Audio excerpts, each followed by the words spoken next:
Recording in progress.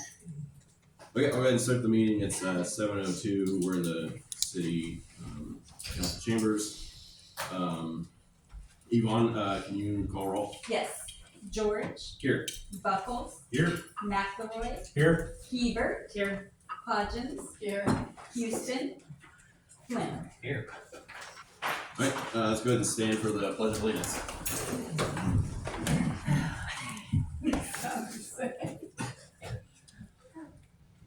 Pledge allegiance to the flag of the United States of America and to the republic for which it stands, one nation, under God, indivisible, with liberty and justice for all.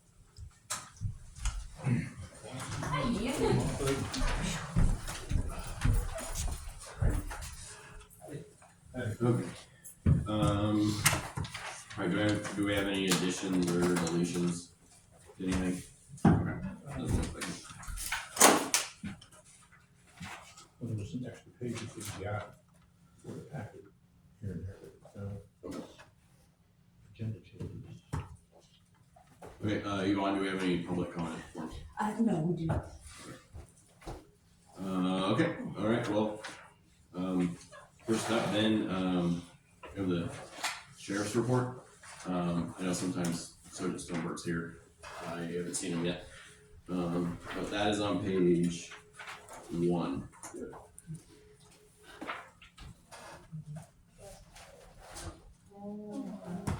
I have a question.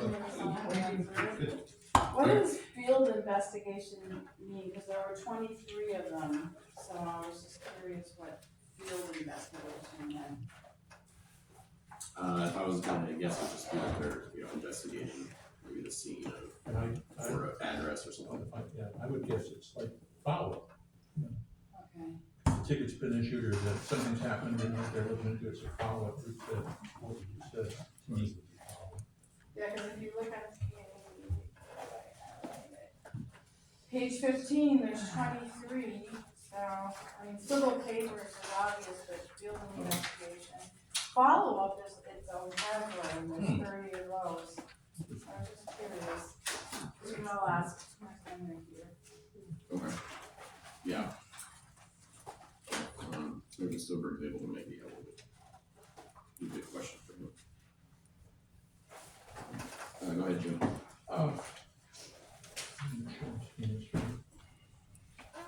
Yeah, unfortunately, we only had 2. No, hang on, I'm looking at it. Yeah, we did, I had it right this way. We had 33 traffic stops, which I think is a good thing. Although right above that suspicious is a category, I think. Somebody might be suspicious of me, so I don't know what that 25 means, but I think it's good that they're stopping traffic and make people aware that they're not following the rules. Well, we don't know that anybody is not following the rules based on being engaged by law enforcement. Presumption of innocence. How am I doing?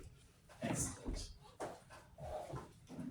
And the speed sign was out this week, so that helps. The trailer or one of ours? Yeah, the trailer. Yeah, Preston, It was ours. do we have one speed sign out right now? Or do you know if we've got the other 2 up yet? I don't know. Okay. Because I know I've seen the one I have been down Sheridan Road, so I'm not sure if that one's up or not. I didn't see it, I was just on Sheridan Road today, I didn't see. Or did I just zoom by it, I just don't know. That's what I did with that. I was trying to That's see what I did. what's the max speed that it can catch. I was just zooming Once in they're and going too fast or whatever it I'm says. just kidding. How many digits did you go People to? might on that and enjoy that. Well, it's good that at least one is up for now. And we've got 2 more that are able to be going up. So. Okay. Any other comments on this report? All right, we can go ahead and move on then to the consent agenda. Wait, starts page 17. Oh, is this mine? Thank you.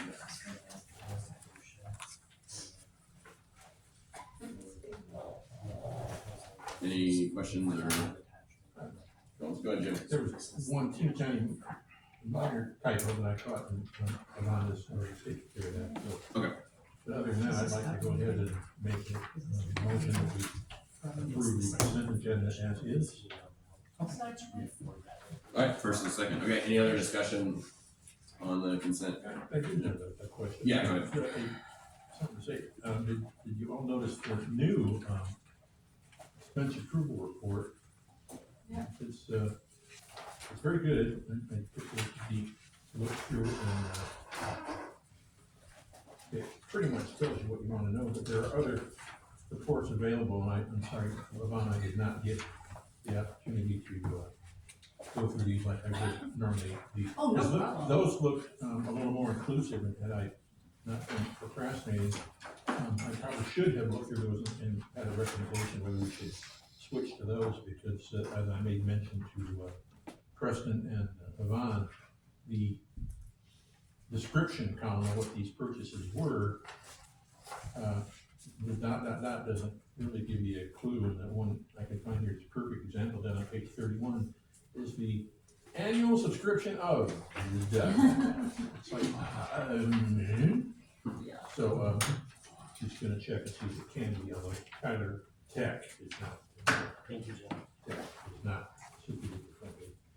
And one other thing I noticed, that, I haven't added it up, but, yeah, we spent about $20,000 for the vision software, but we have to keep that till we get everything done, right? Until our, and also until our audit is complete from the last audit that. I saw there was an July? annual subscription. Can we quit and say, we use it for 4 months, go away? Our former software company, they're pretty reasonable. We may be able to negotiate a prorated amount, that they might reimburse to us once That would, we're done. They're pretty reasonable, so that would be great. fingers crossed. They're spending $20,000 that we don't really have Yeah. on software we don't really use, but we kind of need for whatever, so. Yeah. That's all I have about that. Okay, any other discussion on that? Okay, alright, we can go ahead and vote then, all in favor? Alright, that's unanimous, okay. Okay, so next we've got, action items 1. First one is, award community grants, that's on page 35.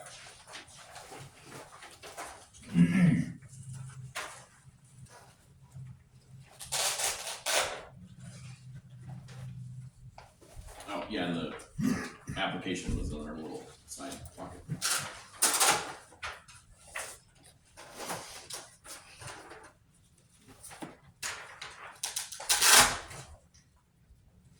Yvonne knows that she got to use these. I know, I do. Okay, Jim. I absolutely believe we should go ahead and award the Sheridan Museum of History their $500 request. I'm kind of their traveling billboard when I wear my hat, so I obviously support them. The suggestions for the remaining balance are interesting, but I'll let others make that decision rather than me. I think it's a good suggestion that would fulfill the total amount of money we had set aside for grants. Okay, if you'd like to award the 500, why don't you, move to award 500 to the museum, and then we'll talk about the remaining, Jim. I move to award the Sheridan Community Development Grant to the Sheridan Museum of History in the amount of $500. Second. Okay, first and second, any more discussion on that?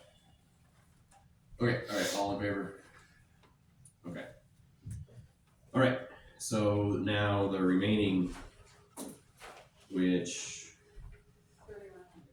so yeah, and I was thinking it was 3,100, but it's not, okay, but it is 3,100, right? You want, okay, cause I was getting kind of confused, I was like, is it 3,100 before the museum award? But it's after, okay, okay, alright, Ian, I've had a couple of thoughts about the remaining community grants that aren't being used, and one of them that's come up recently is that fairs will start to be charged by the county buses. And I was going to suggest that we potentially set aside, when there's not applicants for this grant, that we potentially set aside some of these monies to purchase bus passes for folks, for the city to hand out, to be prescribed by some discussion between us at some point. I don't know how that would look, but that was one of my thoughts. I thought that sounded like a really nice way to also bring grants to the community individually. Do you know how much bus passes will be, or how much the fee's gonna be? I don't. Okay. I don't either. No. Okay. All right. Okay. Yeah. Okay. Lucy. So like I was talking to the commander of the Legion Hall today, and we were talking about the cooling center that they volunteer. And she said this $2,000, that's just to insure the building for all the extra people that are coming in there, and that's all. They still pay for the air conditioning, they feed them, they go down and they volunteer. So I would like to see, and she didn't know about the community grant, which is why I called last Friday, because I saw this in my packet, and I wanted them to be able to have an opportunity, but the cutoff date was already expired. And she was telling me, she goes, we didn't even know there was one. And I said, well, they said it's online, but you know, they don't do online either. I don't do online. So it'd be nice if they could give a notice to some people who still believe in doing it the dinosaur way, which is, hey, could you give it to me so I can read it? And, but she didn't know anything about it. So when I did talk to her about it, I said, well, you know, this reimbursement, she goes, well, that's just for us to up our insurance premium so that they can be liable for all those people being in there. The rest of it, they have to pay out of their own pocket, the food, the water, sewer, and the air conditioning. So it'd be nice if we could help them out, because they're actually helping us out.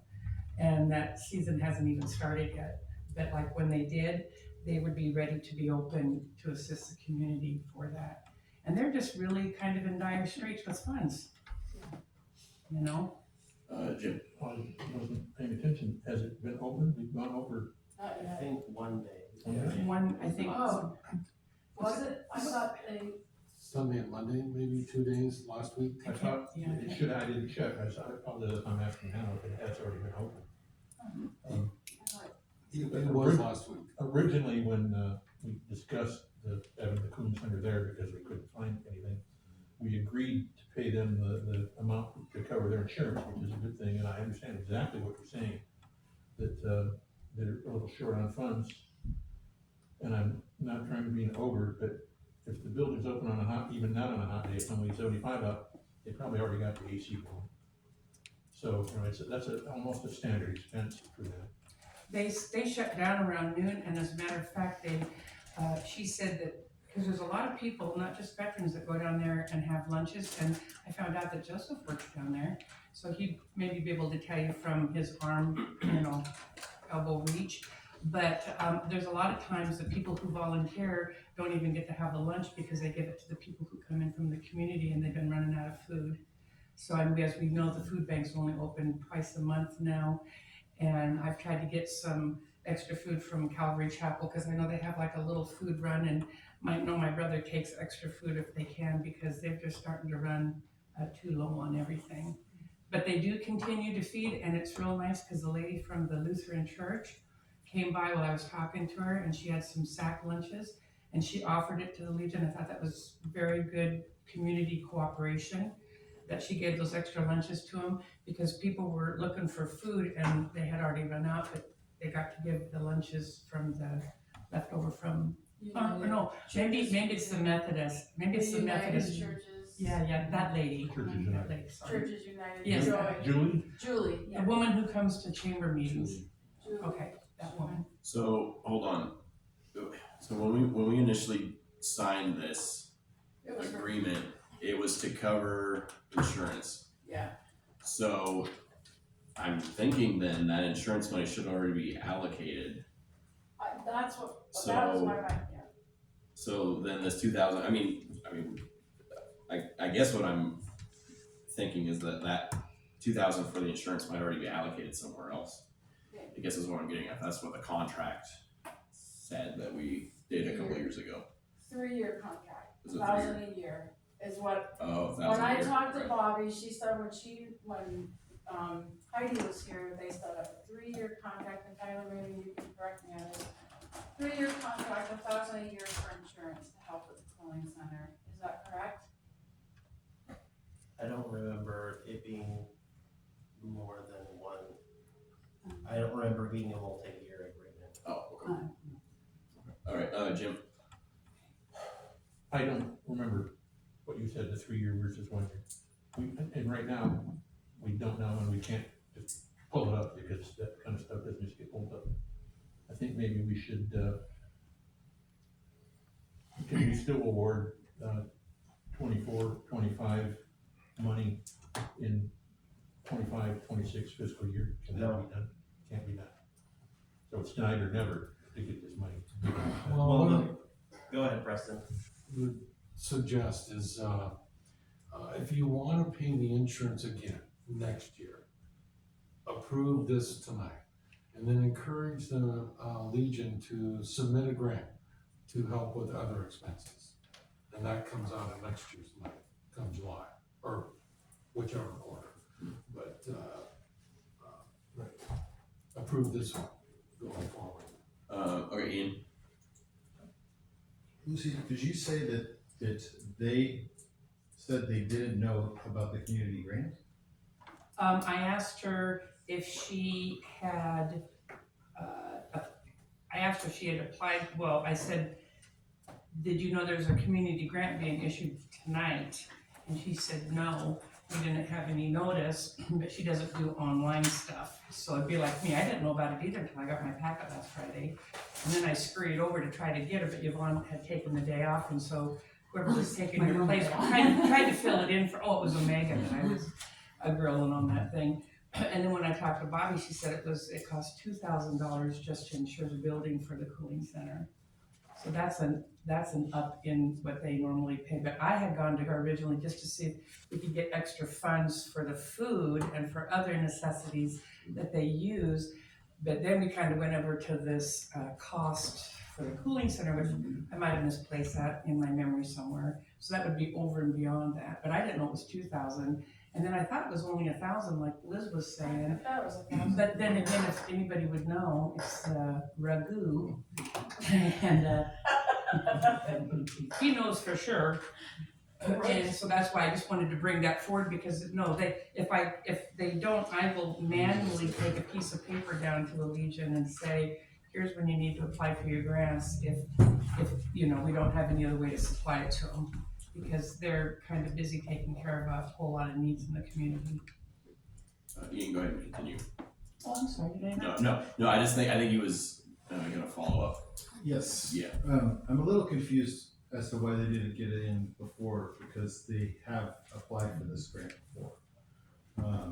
And they didn't do it correctly that time either. So, and that's why we couldn't have approved it before. And they don't really care about the rules if we need to subvert the rules in some way to get the community what it needs, if we do it correctly.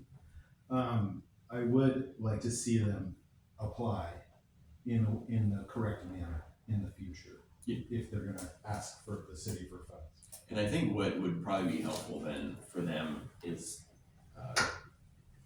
to have maybe the schedule for the quarter 1, okay, apply by this date, then it's awarded this date. And then maybe that's just something we can have in the bulletin or on the door of City Hall, just so people know, hey, this is what we're doing Sounds like a for the good year. idea. Yeah, should get the word out. It was, Yeah, sorry, go ahead. That's okay, so just in rebuttal to that, remember when Janice came in, they did supply a letter, but the letter got lost. And because it wasn't at the time, they didn't get the funds because they didn't have the letter. But she said they did put in a request to go with their grant, just for FYI. And so, like I said, I'll go down and somebody gives me a piece of paper that says when you're supposed to do it, I will hand deliver it to her to make sure that they don't, so that they can get those applications in time. And they have some illnesses in that Legion too, and like she was going to the doctor's today, so I had to kind of cut my meeting short with her.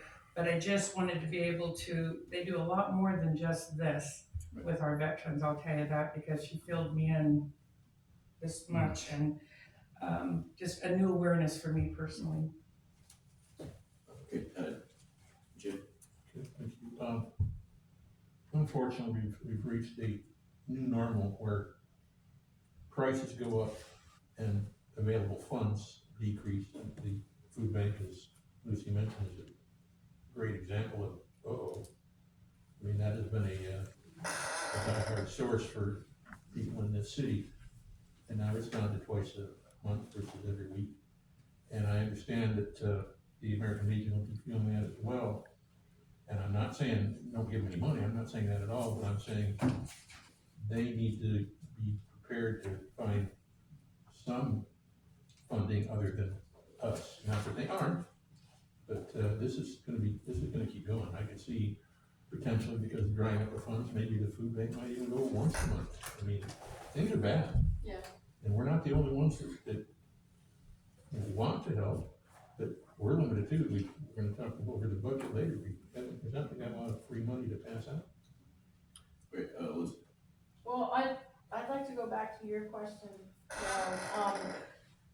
If this was an agreement between the city and the Legion, isn't the agreement or the contract, the 3-year contract, doesn't exist somewhere for 1,000? I thought it was, what Bobby told me the other day was 1,000 a year, and I distinctly remember us talking about that we would award them 1,000 a year. I think Tyler's looking Okay. for that, so maybe kind of, keep the American Legion in mind, and maybe we talk about the,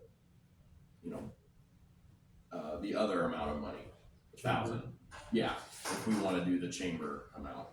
I understand, they're still working on that, so I mean, we could award it now, or maybe the next quarter they'll be, ready to submit, the applications. Who, Preston, did you or Yvonne talk to, Matt? I'm just kind of wondering if he kind of gave like an idea of when they might be ready for this grant. I think Yvonne talked to Matt. I spoke to Matt, and he said that they are working hard on getting the program implemented, and that he already has some businesses that have expressed interest. They just need, I think, basically the seed money to get it started. Oh, okay, for the grant.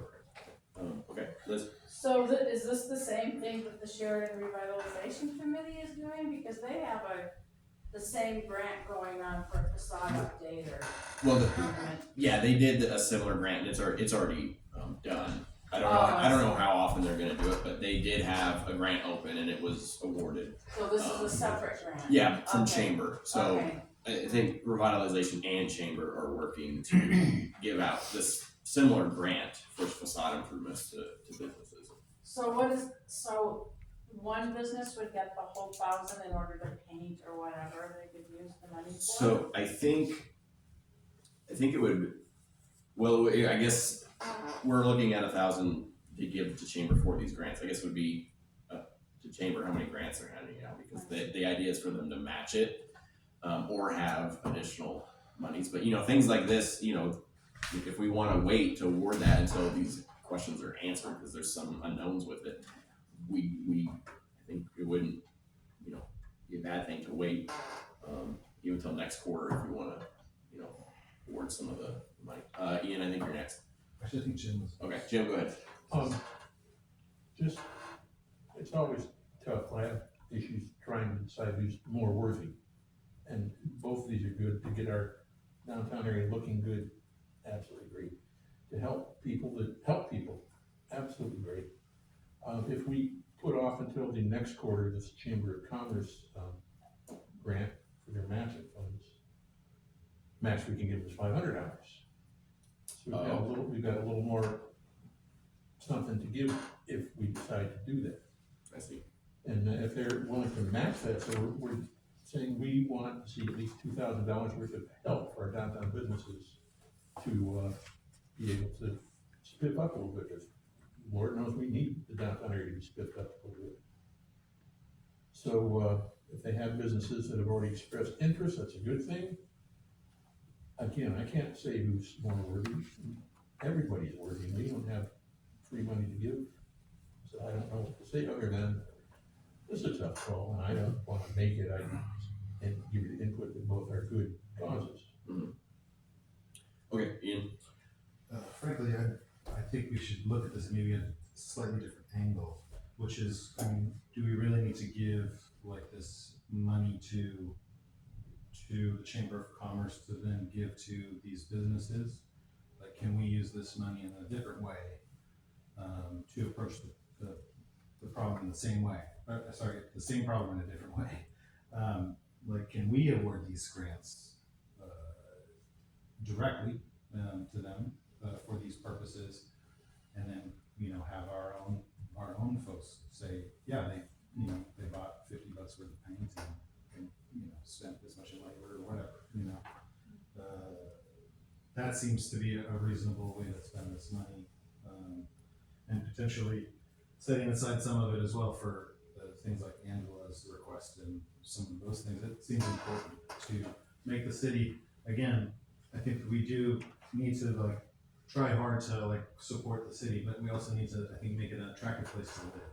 Mhm. And that, things like throwing candy out of the parade, it's a thing now. So it makes people happy. We should do it. For $100, yeah, let's do it 3 times. So, can I have the city do their own kind of grant application for it? And it doesn't even necessarily have to be facade improvements, it could be for other. It'd be nice if we're spending all this money downtown on our own part, if we could basically spur some more money being spent downtown. Okay. Liz? But I think if the chamber's already overseeing a program like this, who would do that? The city and the staff is already maxed out. So I just think if there's someone already, a group already overseeing a program for downtown improvements, why don't we just go with that rather Sure. than try to do it the same thing that We could they're go with that doing? too. Yeah, And sure. then my other question is, if we don't award these funds, are they gonna roll over and they don't roll over, so we have to make decisions with this money now, is that what I'm understanding? You have $20,000 budgeted for community events and grants next year. So your decisions tonight won't affect that 20,000 in the budget next year. Right, but we would lose this if we don't make the Correct. decision about it? Okay, so we should probably, The only thing I would say as far as, that makes sense to go with Chambers since they are doing something, I guess it would just be up to us if we wanted, because it looks like Chambers gonna focus on facade improvement, and that's great, that's what people are gonna look at, but maybe they have something inside that people don't get to see that's, that they need help fixing, but, we can call it something else, but it totally would make sense to go with Chamber too, especially since they're already gonna be doing it. right, and the revitalization is too, so. Yeah, If and people are doing it, why would we jump into it? I think revitalization, I think, has done it. Theirs is done, but they might be doing it again. I haven't checked. Okay, Lucy. So, first of all, a nice compromise would be if we just, just let the chamber handle it, but, no offense, make sure that they acknowledge that money is from the city of Sheridan and that we donated the money to the chamber to help the citizens, and that way, the community knows that we're sponsoring this for them, but we're just gonna let them handle it because, Yvonne doesn't want anything else to do. And, It would be, sponsored by Sheridan Chamber of that's Commerce right, and the city and of just Sheridan. as long as as long as that's identified. And then I will tell you that in the facades for revitalization, because I go to those meetings, one of the places, Schrock Feed and Seed, Mercantile, theirs was for signage, not really for facades. Okay. But the other ones, so there evidently was a little bit of, facades here, but then there was some underlining Okay. requirements. So it wasn't just for, although some of them were for actual facades of the outside of the building. Liz. So the other thing I was thinking, in order for us to know how the monies are spent, maybe with the application, we should have a form that we include that, after they've used the money, they fill out the form and say, at this date, this is what we did with this money, so we get some feedback on it, because usually we give out the funds, but we never really hear back how it was used and what was done. And I think that would ensure, I don't know, it would just help us to know how the monies are being spent. Yeah, kind of like an after, because usually they'll say, you know, what their plans are and what they're gonna do with it. And it would be nice to know, like, you know, say if they held an event, like, okay, well, how many people came, if they can keep track of that type of thing, it might be hard, but. A lot of grants have that you fill out the form at the end, like how did you spend the funds and what did you do and. Yeah, and I guess it would just be up to us if we wanna make that mandatory or optional, cause I don't wanna make more paperwork for somebody if it's gonna be, you know, a hindrance, Well, but. if you're getting free money, why wouldn't you fill something like that, just a form out, it could be a simple form, why not? Yeah, I think if it's simple, then that would be, Yeah. It's easier than a letter. yeah, okay. I don't know who was next, maybe Jim, I don't know. okay.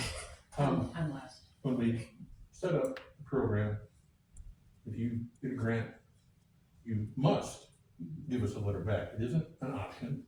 So that if you come back next time and say, oh, we want more money, what'd you do with it last time? You didn't get your form. Exactly, you don't get your money. So, you know, it's already in the system if we are working within our knowledge of how to work these grant or community grants. So that's up to me. Well, I guess if that's already the case, maybe we can just change, you know, letter or after something report, something like that. Maybe one would be easier for them. Okay, Ian. No, you're hands first. I guess I'm less concerned about who does it. I actually think Matt Hughley would do a fantastic job. Probably better than we could do. So I would love to send that over there. And in the spirit of like really of improving our downtown here with our parks and stuff, I really feel like that's where we should be encouraging. Let's get these businesses filled. You know? I mean, I know you're working your butt off. I know you are. So I should recognize that. So, Thanks. yeah, I know you are. Taylor, did you find out what the contract says? Lucy, are you? I just let Oh, me sorry, finish my go ahead. thought, because Yeah, I'll sorry, because go I'll forget. Go ahead, Lucy, sorry. And that was that for the revitalization, because I go there, they did fill out a form and they had a little list of questions. And one of them is, what are you gonna do with the money and roughly what's it gonna cost? And then they can go back and say, you know, you said you were gonna do this and you're doing something completely different. So, you know, TK, kind of like the Hyder building and those grants, should make sure that those funds are used for what they applied for. And then, of course, because a lot of people don't get bids, by the time when it's done, they supply those figures to them, because obviously it's probably gonna be more than the grant. And that way they have an total accountability list for what are they doing? And because according to the grant, you're supposed to be doing this. And then the receipts, because they don't expect you to have it at the time that you apply for it, but they do expect it at the time that the funds are released. And that's the accountability that they have for it. That gives them some kind of, you know, control, because they fill the form out. Yeah, because we awarded, I'm sorry. Great, go ahead. We've awarded, wait, did you have your hand up first though? Okay. My hands on it all. We've awarded, I was noticing when I was going through the packet, to a group that I'd never even heard of and I have no idea what they did, so that's why I thought of that, was like, why don't we get some feedback on what they're doing? Jim, real quick, Tyler, can you share? In 2023, the council passed resolution 2023-R, which formalized the council's desire to work with the Grand Sheridan Food Bank and the Sheridan American Legion to run a cooling center. That resolution was passed in June of 2023, and the city council committed providing not more than $2,000 to either / both the Grand Sheridan Food Bank and the Sheridan American Legion to assist in the cooling center operations. That occurred too late that year, so we did not partner with them in 2023. I think that they had the construction of the office, and Right. I can't. The freezer, Remember walk-in ever. freezer construction. Well, this was just the American Legion. I don't think the AC was put in yet. And they had to rewire. Mhm. Yeah, there were lots of stuff. 2 years ago, it feels like forever. So we didn't spend any money supporting them in 2023. In March March of 2024, the council approved support of up to $2,000 to the American Legion supporting the cooling center. No discussion of a certain amount of committed. You said that was 2,000 again in March of 2004? 2024. Correct. Okay, Denny. Yeah, that was an issue with their kitchen, they had to use up code before they used the kitchen. It was quite a bit to do. Okay, Ian. Tyler, did you say that the wording of it says up to $2,000? Or does it say that we have committed for $2,000 and that's the commitment? Well, the language in 2023 and in 2024 said up to $2,000. They Okay. incurred more expenses than that. So we could commit to less than that? Or We just- could commit to whatever. This was not an ongoing obligation. Thank you. Wait, Jim. This will just be informational. We've got a grant right in front of us that we've already approved. Right. It says right in the final line here, grant closure report, include one paragraph with receipts within 60 days to receive the grant funds. So that's taken care of. And additionally, we might not have been informed about the receipts that we should have been informed of, but that doesn't mean they didn't do it. I know in the past, sometimes it just wasn't brought through to us until we brought it up. So I think that the project has always had the grant closure report on the grant application, so. Yeah, we just may have not seen it. Maybe we should include an easy form though, so they remember to. How much I see easier it. can It get? doesn't get any easier than saying, give us a paragraph telling us what you did. Could be it. Well, it could be. Yeah. Okay. They're getting free money, like you said. Yeah, I know. Okay.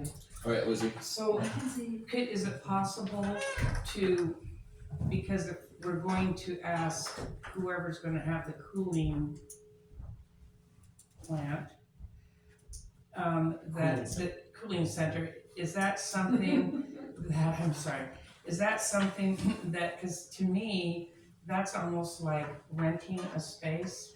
To me, that's kind of over and beyond what a grant is. Because if we're going to quote, hire them every year to be responsible for that obligation, and that $2,000 just covers the insurance, and they can give you a copy of the insurance receipt, whether it's $1,199, or if it's $2,025, because insurance rates always differ, it seems like every year when you blink your eyes.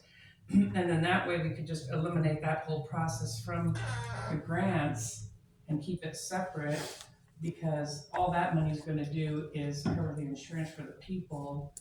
And it's not like they're asking for a grant for that money, because they're actually doing the city of Sheridan a favor by doing it.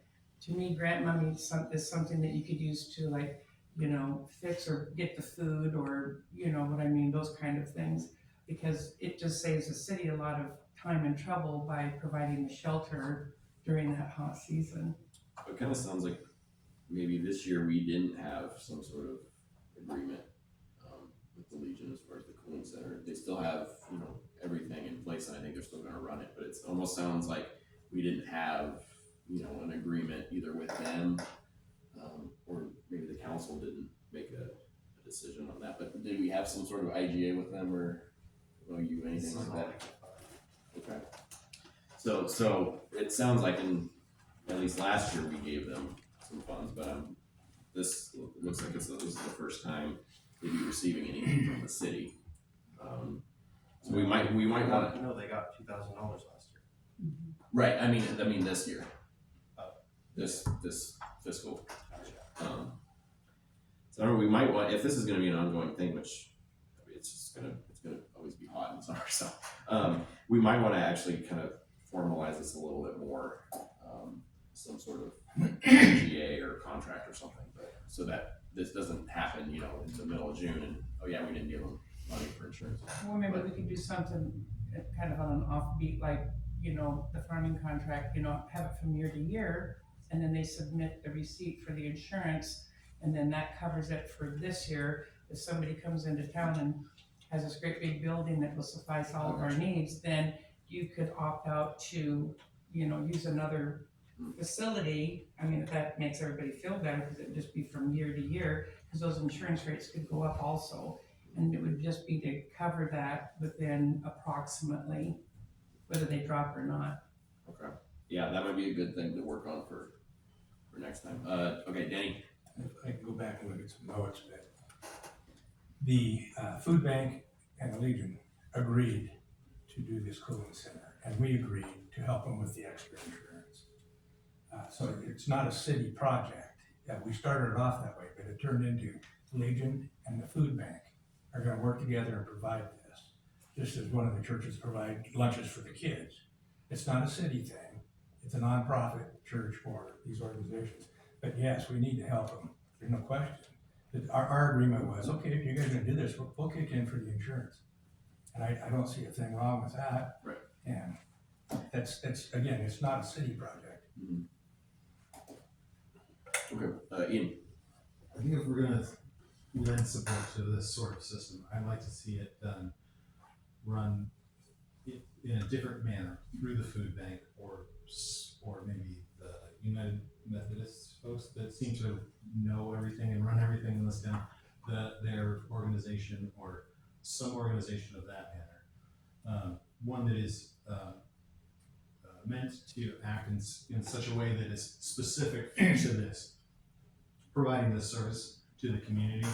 I think this is something that if we're going to support it, it should be not tied to the like kind of feelings or the way that we want to support some other thing also. Do you understand kind of what I mean? Not really. I think all we're agreeing to do is help them with their insurance, their administrative program. I think, and if they need more, I'm aware. and I think maybe what Ian is saying is instead of giving it from the community grant in the future, we give it in a different way. Is that kind of what you're? Yeah, meaning? absolutely. Yeah, it's not coming from the community grant. It's separate. Yes. It's separate funds. So because Contract. yeah, because like I mean, normally in a normal quarter we only have 2,500 to get out. Well, if we're giving 2,000 away for insurance for one of those quarters, then it's 500 for that quarter. So it should really be its own separate 2,000 for insurance. And it kind of makes sense to have, maybe a yearly IGA with whatever organization. It sounds like the American Legion is set up for this now. But like Lucy said, I mean, there could be a new building or maybe some building it opens up. I mean, maybe the old gym at the school when their bond, they get that fixed. Maybe that would work. I don't know. I mean, we could have future growth and bigger buildings that maybe would work better. But I think having the 2,000 for insurance, I think totally makes sense to have it exist somewhere else other than community grants. That way we aren't taking away money that's gonna go to the community in a different way. Okay, Jim. It's 7:46, we're on page 35. I don't wanna be a jerk, but we've got a long meeting ahead of us. We need to just make a decision, spend this money, and then we have a work session coming up with our next meeting. Then we can talk all we want about how we'd like to set up contracts, et cetera. We'll have a new budget, we'll know exactly how much money we have available, correct, Preston? As long as you approve it tonight, we'll have a budget. There you go. Okay. So yeah, and you said 20,000 would be available. Correct. Okay, so we'll have a different fund of money to work with. Let's make a decision tonight and keep on going. I don't have a suggestion, I just say let's make a decision. Okay. So, for clarification purposes, because my hand's up, Good. is that was my implication, was to make it a line item on the budget. Or, we have this contingency account, that's for something, because take it away from the community grant money.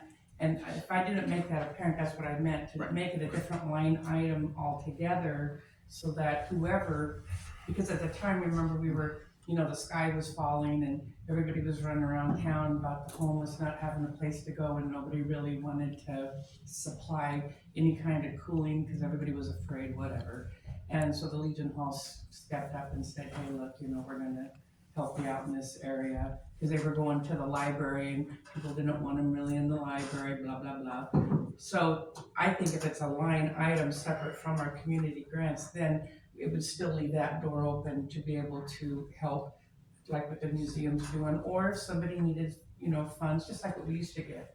But that $2,000 takes too much money away from the community grants, and I'd like to see it become a line item of some, because it says in your little report, kind of, I got the just speak now or forever hold your peace tonight on this budget stuff. It's kind of, sort of, like, this is it. This is the night whatever, and get off the pot. So that's why I would like to say it out loud, so that they say, oh, you didn't mention that at the meeting, so that's why I'm mentioning it right now. Okay, and it'd probably be good again, we'll be talking about it soon, so, but go ahead. Well, so to address a couple of concerns you mentioned tonight, in next year's budget, there's 20,000 set up for community events and grants. Okay, so, we make that 18 and we set aside 2,000 for American Legion, insurance. It'll be listed as 2,000 in the budget, separate from the grant side. And we can do that in the budget for next year. And that can be included as part of the changes. I would just recommend that it says cooling center insurance, not American Legion. Yeah, the insurance. building might. Because it's for whatever cooling center is in the community. Okay, cooling center insurance, $2,000, and that leaves the 18,000 for community grants next year. Okay, Ian? I'm going to share an unpopular opinion and probably spend some political capital. So I don't think I'm going to support any sort of funds being awarded to the American Legion until I see them offering more services to veterans specifically. There's a lot of veterans who are hurting out there who don't feel safe going to the American Legion the way that it currently operates for a variety of reasons.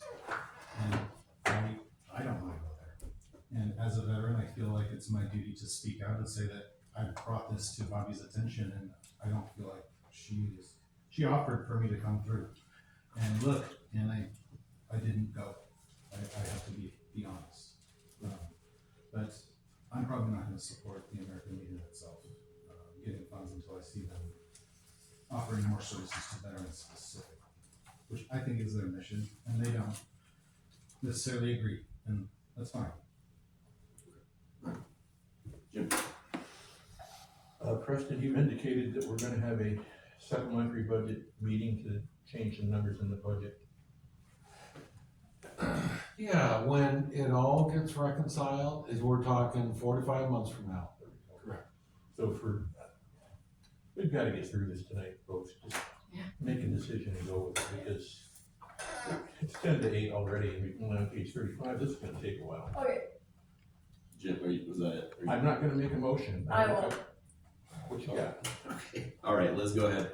I move to award the Sheridan Community Development Grant to the Sheridan Chamber in the amount of 1,000 for the facade improvement program, and to the American Legion 2,000 for the cooling center, and 100 to Angela to help with candy for the kids during the Sheridan parade. So the total would be $3,100. Second. Okay, any more discussion? Go ahead, Ian. I'm not going to support this motion. You don't have to vote for it. I know. Well, I appreciate though you telling us and your reasons for it, that makes sense.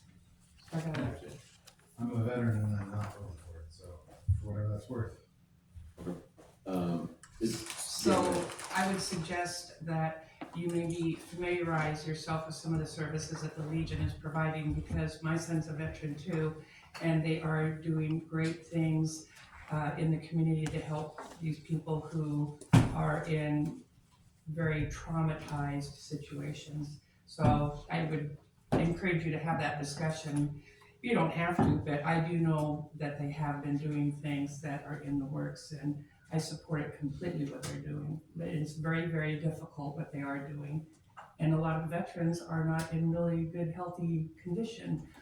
Some of them are and some of them aren't, but a lot of them are older too. So that would be my input on that. Okay, go ahead. Lucy, I will absolutely do that. Thank you for suggesting that. I will do that. Finally, I'll just say, in clarification, I mean specifically the cooling center is not their purpose, is what I mean. That's all I mean. I'm not mentioning any other services, just so you know. I don't know what those are, and I cannot comment on them. Yeah, I'm gonna go for, well, then I think we got just a second. All right, all in favor for that? Okay, all opposed? Okay, so, 5-1, one opposed, was Ian, so, okay. Okay, And if I could, Your Honor, just real fast, Yes. mention that, we are planning a work session, the first Monday in July. It's gonna pertain to, our industrial lands, planning, and downtown development. The bad stuff regarding the floodplain, how that's unfair, and the good stuff. What's planned with facades and vertical housing development zone and the like. So that's all gonna be covered there. Instead of telling you all the good news about future facade programs, which Sheridan should have, you'll hear about it on the first Monday in July. The 7th? Correct. Okay. And we would be looking at 6 o'clock, if that's okay with folks, for a work session. Okay. We will have at least one consultant coming in, possibly two. let's see, is that okay with? I know she's- I will try to Okay, make it. thank you. Okay, go ahead, Ian. I don't want to be a jerk, but can you make sure that these consultants are succinct in their presentations during this time? They will all be more succinct than I will. Yes, I can guarantee you that. Honest man. Well, we want to put together a work session that's 90 minutes. And if for some reason you keep going with questions and answers, maybe 2 hours. But that's why we try to design every of your meetings like that. I appreciate Yeah, we try. This agenda got a little out of hand. I try to keep the budget stuff, there's a lot, but, we still got some things thrown on there. That's, okay, we doing that. It's a little heavy in June for your. All right, so,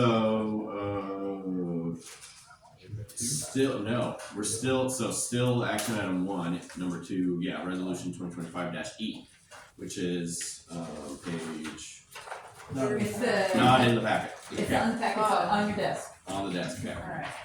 Alright. Oh, okay, yeah, and this is, okay, go ahead, Jim. Let's see if it's in the one that was passed out, but the one in the packet mentioned that,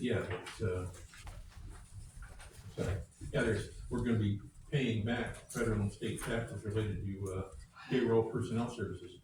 What happened? How did we not pay those in the first place? Well, I can tell you that the city did not keep up on those things. Okay. So we got behind. And it obviously needs to be caught up. Absolutely. Yeah. And you remember, Jim, I mentioned that we're gonna be caught up on our federal and state taxes by the end of this month.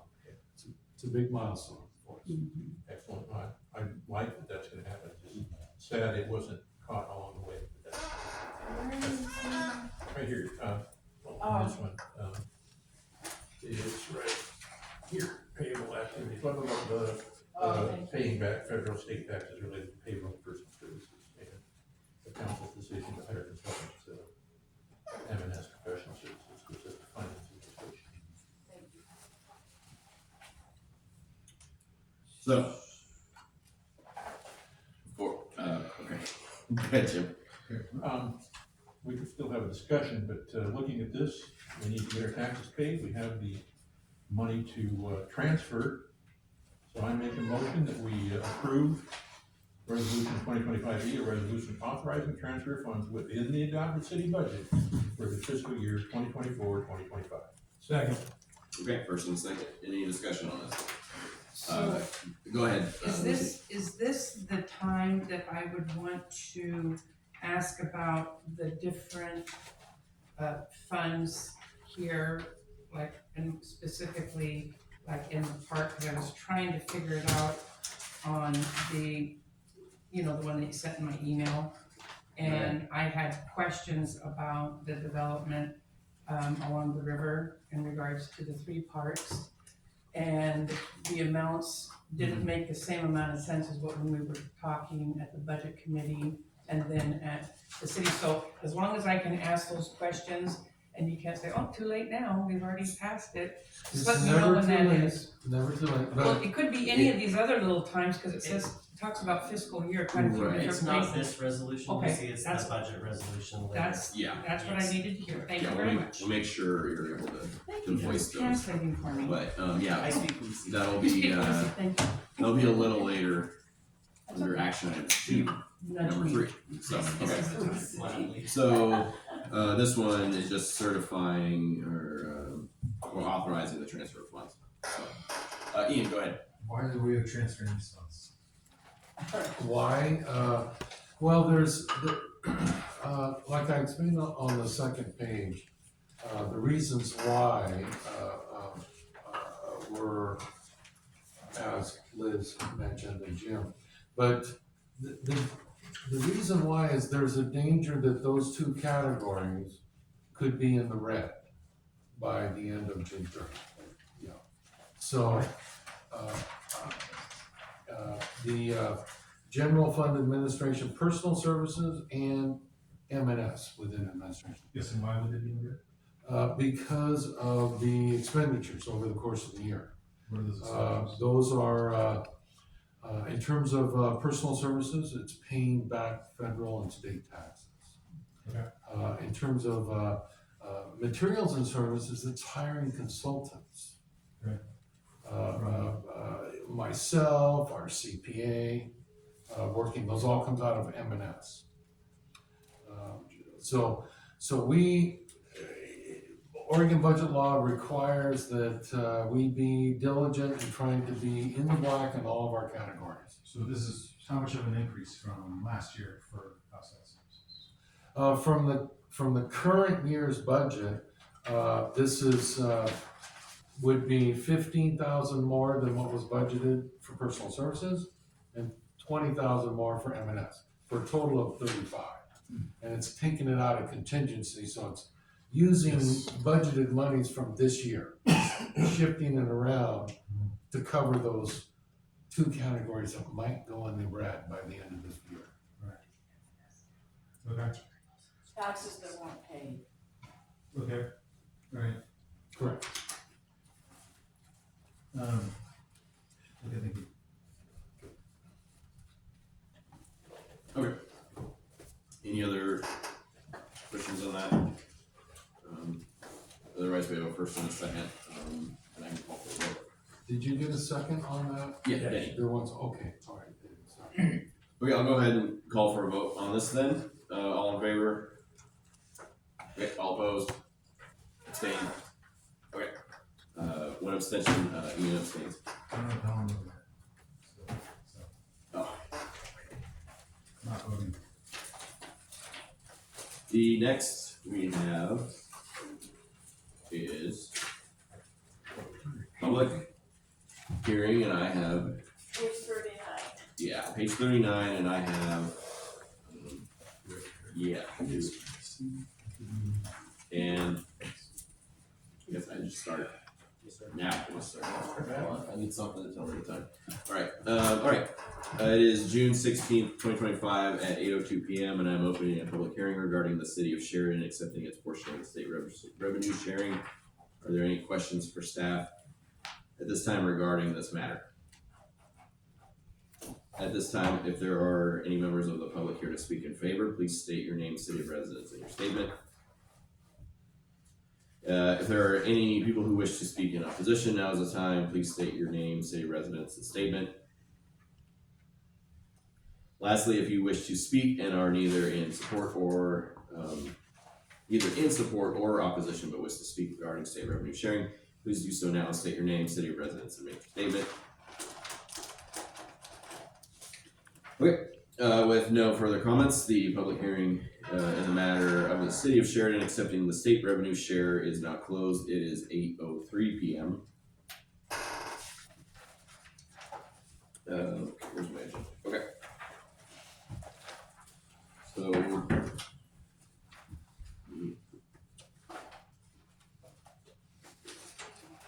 then the next one is the public hearing for budget.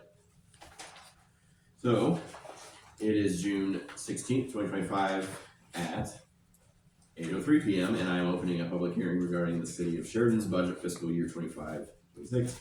Are there any questions for staff at this time regarding this matter?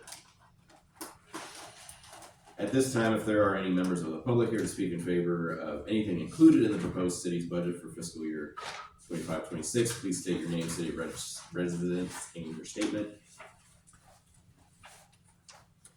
If there are any people who wish to speak in opposition of anything included in the proposed city's budget for fiscal year 25-26, now is the time. Please state your name, city of residence, and statement. Lastly, if you wish to speak and are neither in support or opposition, but wish to speak regarding the city's proposed budget for fiscal year 25-26, please do so now and state your name, city of residence, and make your statement. With no further comments, the public hearing in the matter of the city of Sheridan's proposed budget for fiscal year 25-26 is now closed. It is now 8:04 p.m. Okay, so public hearing, now moving on to action items 2, resolution 2025-F, which is on page 43.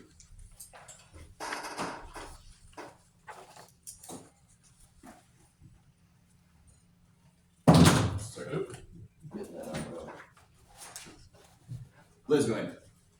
I'm gonna jump in and I move to approve resolution 2025-F, a resolution certifying that the city of Sheridan is eligible to receive state funds.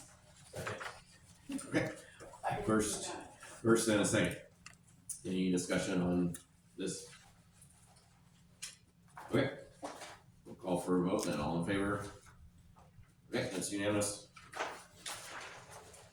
Okay. Next, resolution 2025-G, page 47. This is resolution declaring the city's election to receive state revenues for fiscal year. Ian? I move to approve resolution 2025-G, a resolution declaring the city's election to receive state revenues for fiscal year 2025-2026. Second. All right, first and a second. Any more discussion on this? Okay. All right, all in favor? Okay, that's unanimous. All right.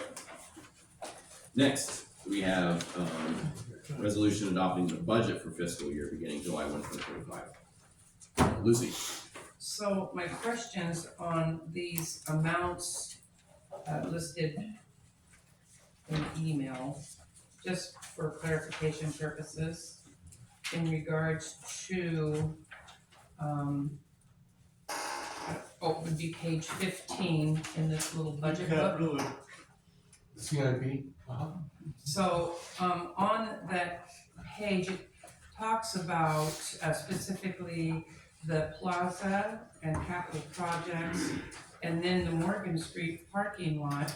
And my question is, and because in another place, maybe it's in here, it might be on page 16, it kind of tells you some of the items talked about, like the, I know that retaining wall, I'm gonna call it a retaining wall, and the sidewalk, but I was wondering if that included, because I just couldn't figure out how it made sense between, 15, 16, and then page 24, because the amounts all seem to be a little bit different. But did that include the restrooms also? Because I know that was an expense. I wasn't sure if they maybe wrote something off on a street improvement, so then it wouldn't come off the park. And I just needed to have that clarification, because I know you're meeting with Jim Jacks and Ernie on Thursday but tonight it's speak now for hold your peace. Actually, it's next Oh, it's not this Thursday, is it? Tuesday. Or, I'm sorry, yes, it's, anyways, it's Tuesday. the day besides today. Right. So I just needed to make sure that those areas, because the language and the way it was expressed, I just wasn't sure. And you've had that meeting with the engineers in regards to some other specifications that might need to be done in order for that project to be finished correctly. And I can't tell you whether restrooms are included in any of that. All I can tell you is about the amounts. The amounts that I have been able to allocate for the different projects after speaking with Ernie and Kai. So you mentioned like number 3, the plaza, number 9, Morgan Street parking lot, and those are all called out in our CIP. Those are, and there's not a whole lot of description in those, Yeah. but there's a lot of money allocated to it from the Capital Projects Fund.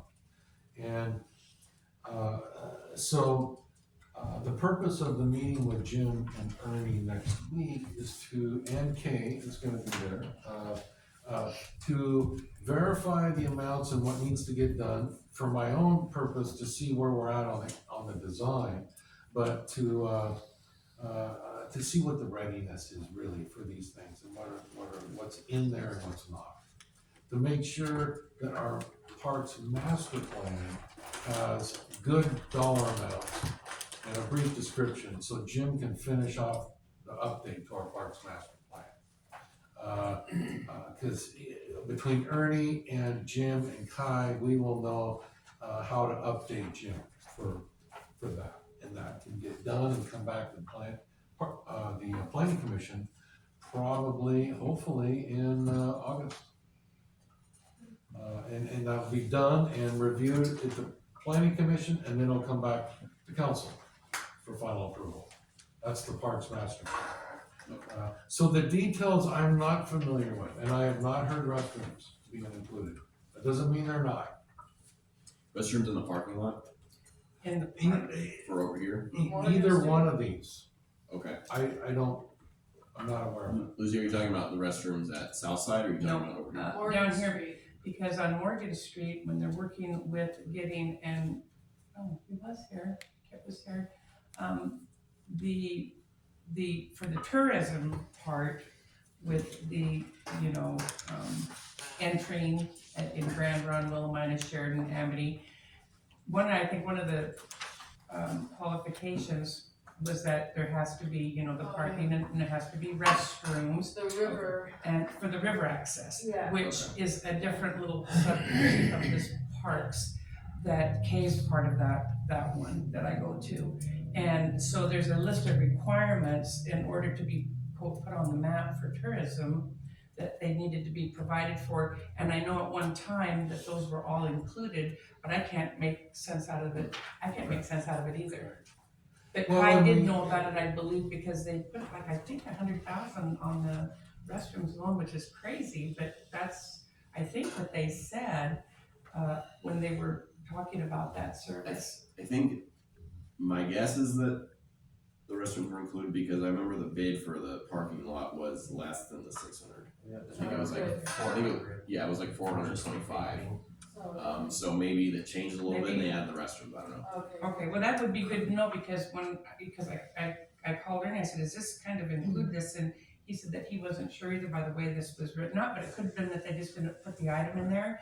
But I thought it was like 400 and some odd thousand, so maybe it does include it. I was just looking for it in case somebody knows more than I do. Right. And Point it out to me. to answer your other question, Lucy, about these numbers not matching anything on page 24, which is Yes. the parks budget, Hebert Memorial Plaza, and the Morgan Street parking lot are not designated out of the park department. This one right here. Yeah, no, it's on page 21. Oh. Capital outlay out of the general fund. Oh, Oh, Is what we have. You've got your CIPs listed there that are page funded. 21? 21. And then Morgan Street. Cause I just had seen this one, and so I just made a copy because it was on the tube. But those amounts, and I wasn't really sure, adopted by governing body versus budgeted officer. And I just thought, well, maybe you guys can explain that to me a little bit better. This is the governing body that will be adopting the budget tonight. Okay. And you're saying it was, Okay, Lucy, did you have anything no, else? that was my question in regards to,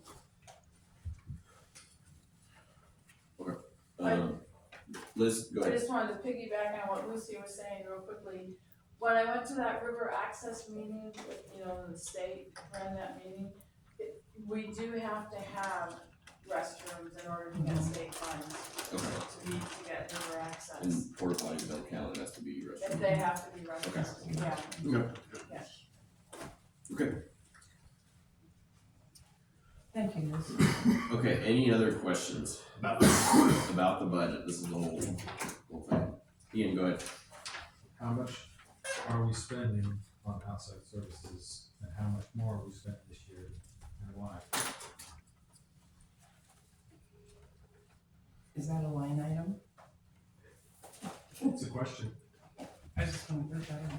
What outside services, what do you mean? That's what I meant. That's a big question. There's not just one spot in the budget that has outside services. Yeah, So Well, from the general fund, yeah, and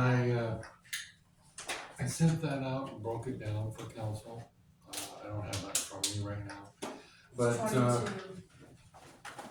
is the one. but in the, right now, you pay for planning services. You pay for a CPA to get us caught up. You pay for my services. Those are all materials and services. That would come out of that. I'm actually. Plus it's a portion to the other funds. It's not all in the general fund. The planning is, but you can see that the city manager recruitment, city manager expenses, those are a portion across the funds. Those are those citywide expenses that are charged back. So, all the funds pay their share.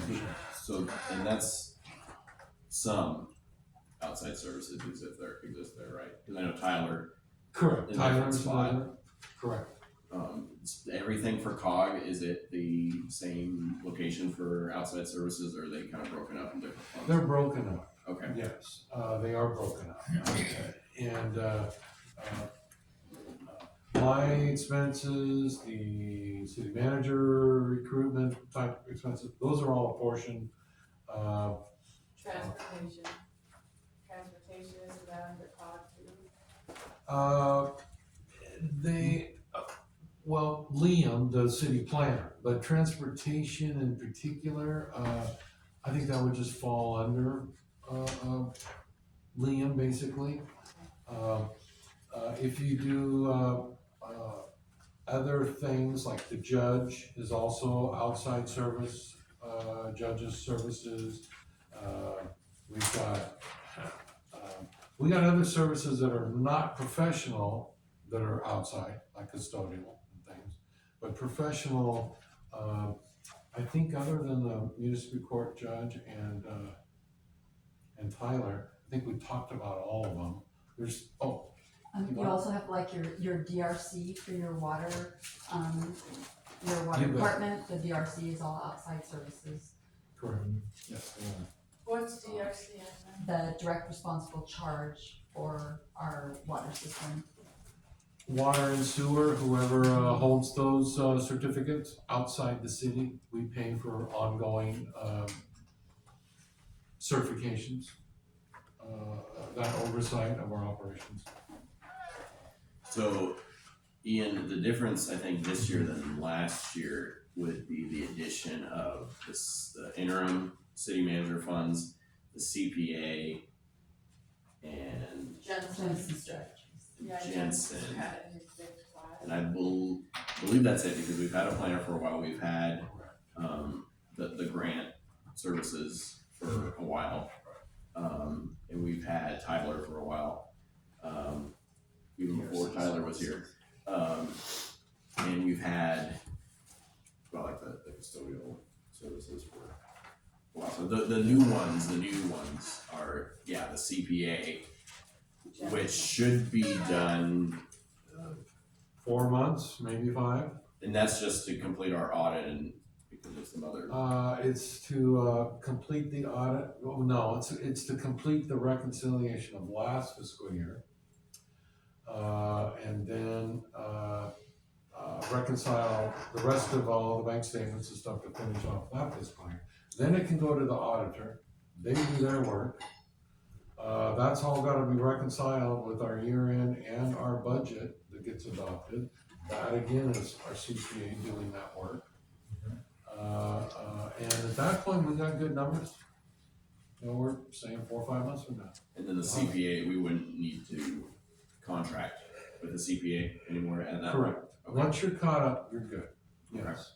So normally we wouldn't have to have a CPA, but since we were behind, Kind of required, yes, because the state knows that you have a certified professional that's reconciling your books. normally we wouldn't be behind and we wouldn't require a CPA, but because we were behind, we had to have a CPA. Correct. Is that okay? Yes.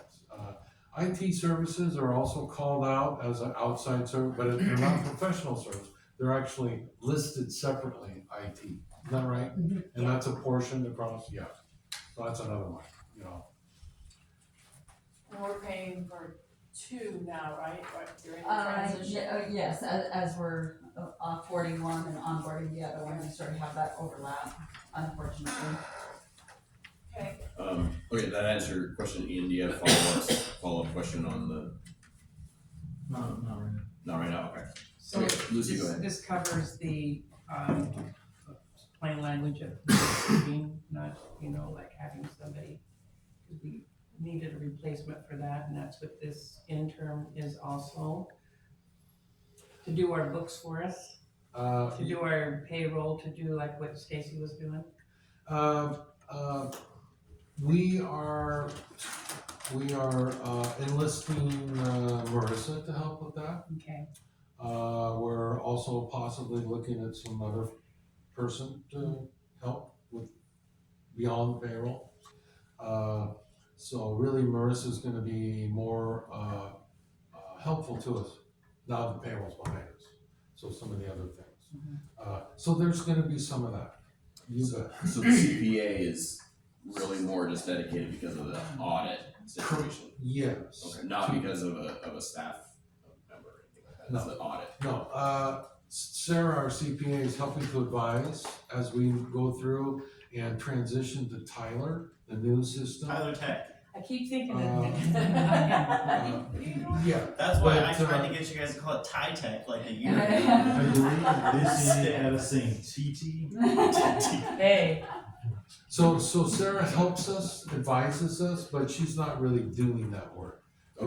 It's our staff that's being trained and learning the Tyler system. On the finance side, but Correct. not the audit. The audit's the CPA then.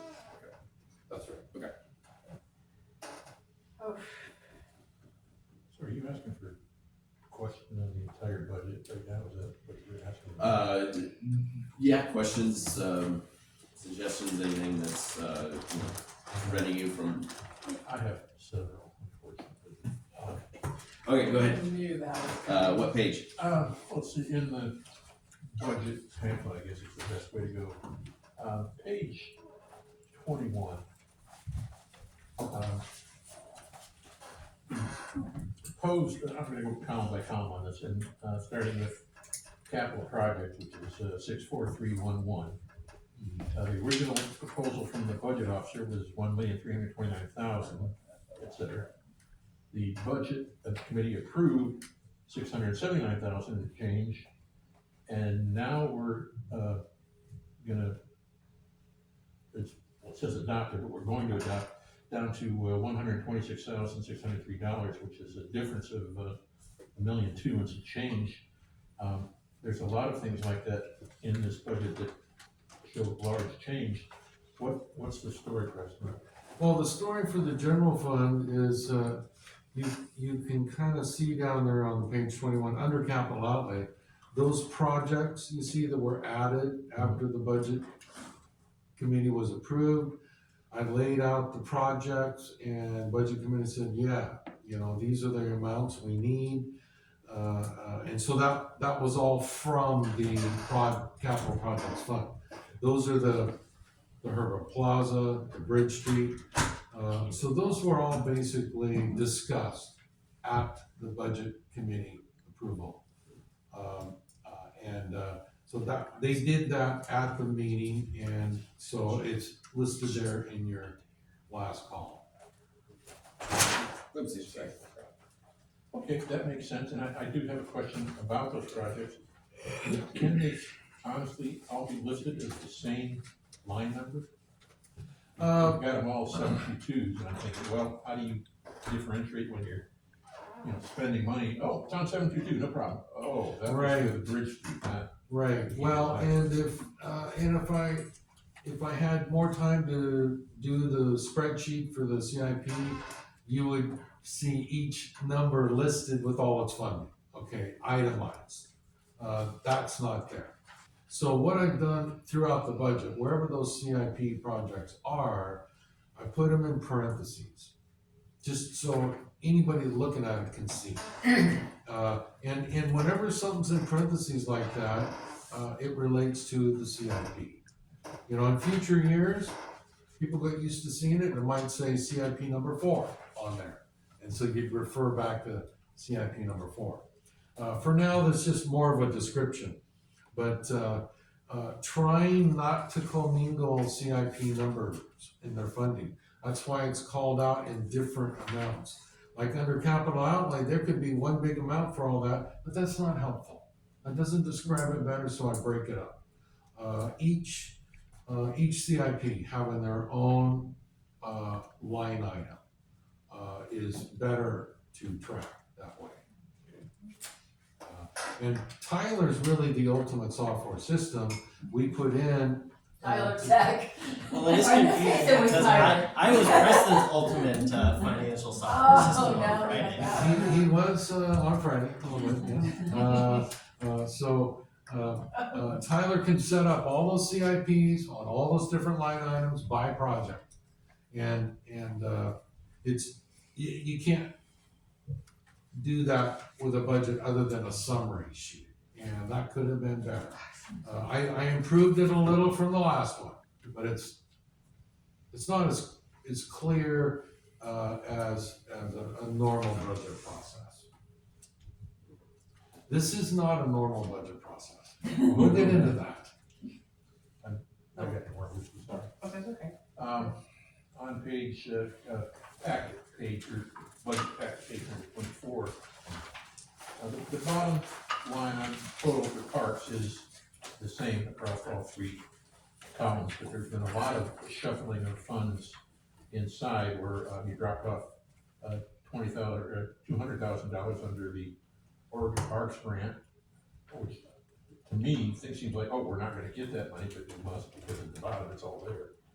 But you've made a lot of changes in there as well, like 71315 vehicles and equipment. You added 40,000, and then capital outlay for Southside Park, 200,000. Correct. And so that has bumped up the total capital outlay, but when you add the columns up, it's the same amount of money. We can always, the city can always transfer funds within the parks, is that correct? Well, parks isn't a good example because it's not really a department. When you're talking about council transferring money within a fund, yes, you can do that at pretty much any meeting within a fund. And there's a little more strenuous to get from, say, contingency or to go between funds, although even inter-fund transfers are getting easier now. So the numbers for parks is no different than it was before, but Jim, you're recognizing there's a reallocation a little bit. And so I can talk about that real briefly. Just so long as you have thought about this, because I don't understand, I don't have to, I just have to see what are we spending on that line number? And if you think we only need to spend, under the Oregon Parks grant, we're only gonna, spend $358,000 versus $558,000, if that's the way it is, that's the way it is, and then if we have a problem, we could transfer from something else, is that in the same category? Correct, yes. You could change that allocation throughout the year based on how the project gets finished. And then in this one specific, because I noticed now we can mix and match. 61015 dog park. Yeah. We've got one about halfway ready to go, and then Southside Park has always been discussed. We've got no money allocated toward that. Can that be picked up by park improvements? Is that where that? Absolutely. Okay. Fencing, That's what we need. lots of, yeah, and we do have a park and rec meeting, scheduled this month for June 26th. Ian's gonna be there, we're gonna talk about both dog parks, and what it is that the park's expectations are, and let's get it done, yes. Good question.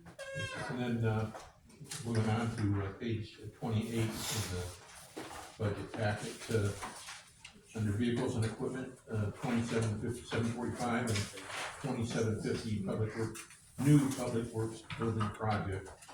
You've kind of, it looks like we basically flip-flopped those. I took it back, and then the third one was 2751 sewer repairs and install. You stole $200,000 out of the. Nobody stole any money.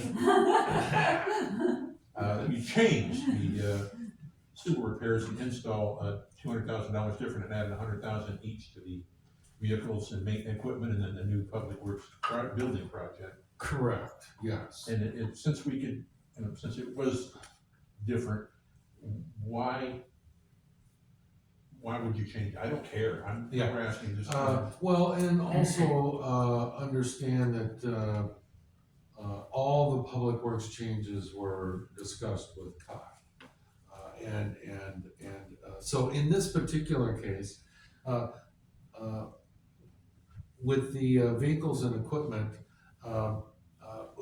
the CIP number 10 had a lot of water and sewer equipment to catch up.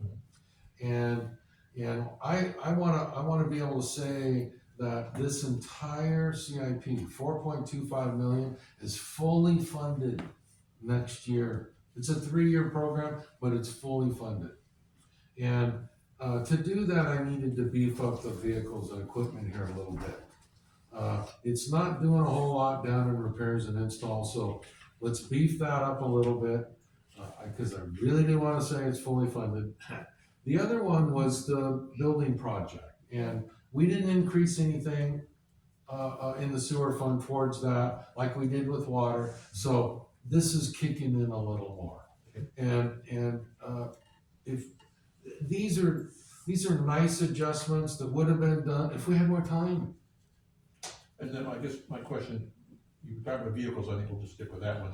You bumped it up $100,000, which is fine. If during the year, we're buying vehicles and using the old figure, 205,000, we reach 210,000, you can still push the money up there and it's gonna be available, right? You bet. The way it works, because like capital outlay, it's there. All of these descriptions of these line items, they're there as a guide. You know, the state only cares that you don't go in the red at the end of the year. Well, we're gonna be far from that.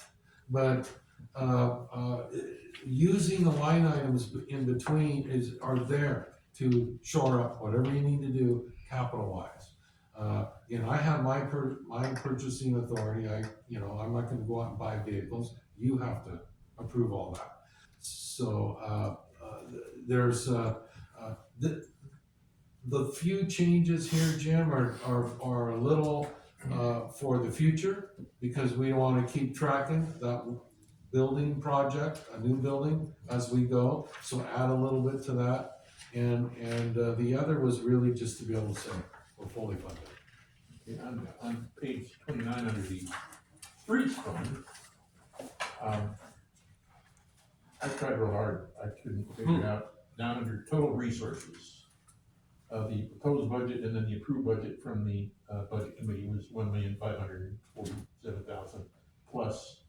But then tonight, the change is now instead of 1,547,000, we're down to 1,162,000. The difference has to be in total resources for the fiscal year, but it doesn't, it's not quite correct. Now, what happened there? Well, what happened was unfortunate, but you see that beginning fund balance there, that 385,000. That was double counted in this formula on the spreadsheet. Okay. No. And we didn't catch that, until the budget committee approved it. But going through and finalizing everything, because you don't get a second chance after tonight, that mistake was found. And remember when I described, going at the budget committee, when you have to go offline to do your budget, there's a chance mistakes are gonna be made. And the system, the municipal system doesn't make formula mistakes. It's guaranteed to work 100% all the time. That's why cities have to have it. But because we're behind, we can't use it for this.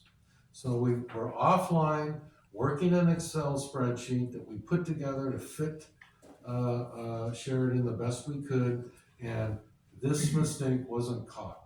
And so the same is probably true on page 30, the total expenditures for the street fund, again, looks to be Correct.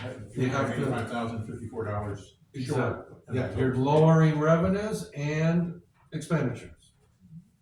And that was real easy to take out of the capital because you had all that excess capital in streets.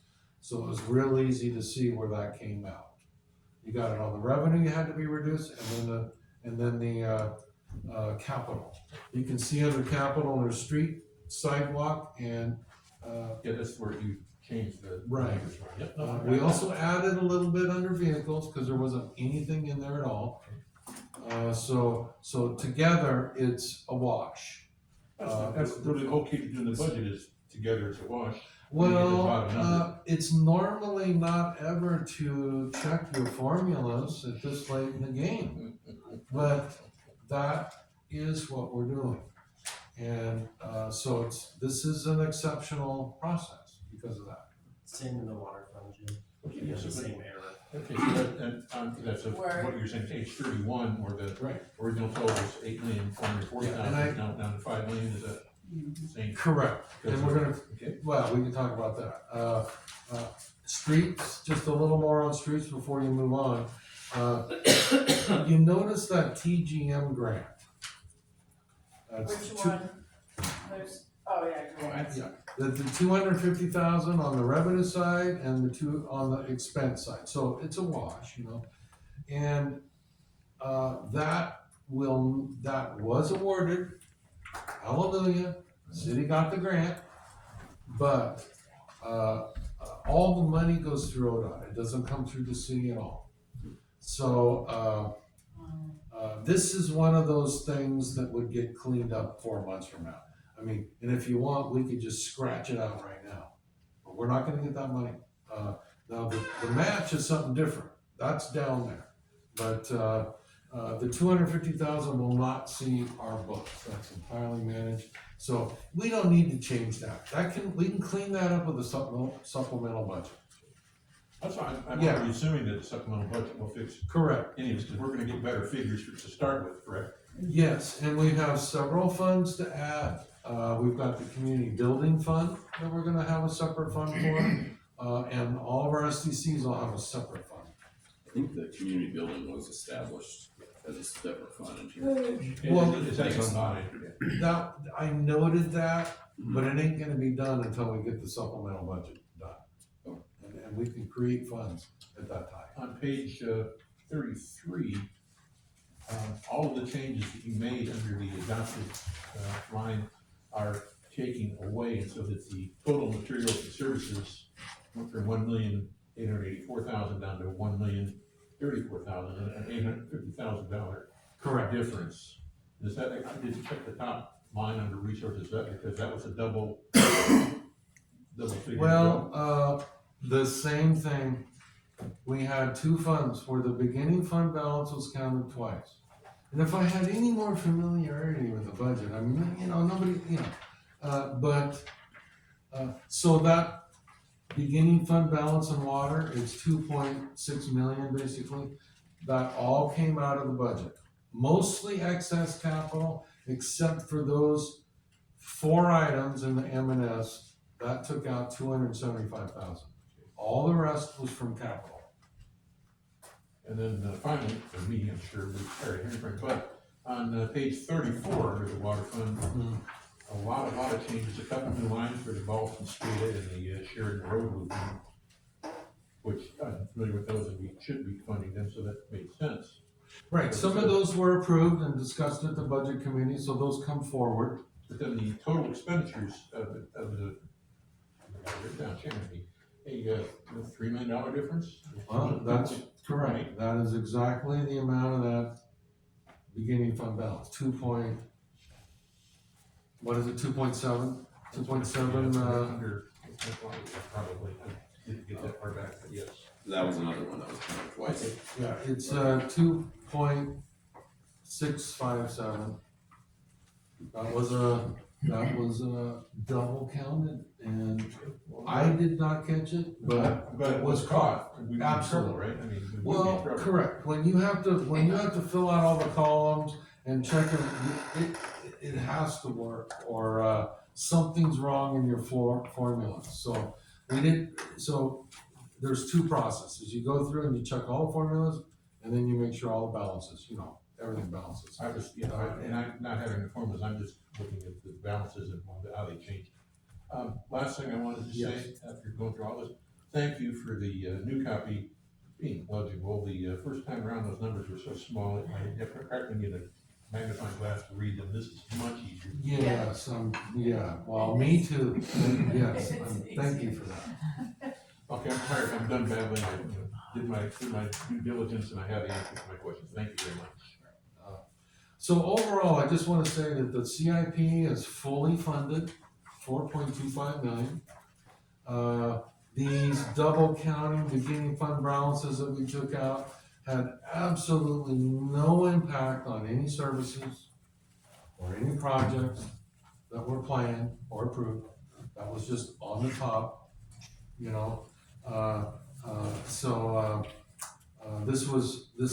This is a wonderful budget that you have. You're doing wonderful things in the city with this budget.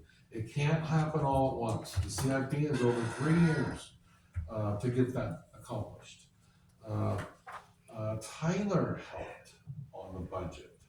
Surprised me. A whole bunch. He came in on Friday and helped, and between him and Omega, they got all the non-budgeting stuff done.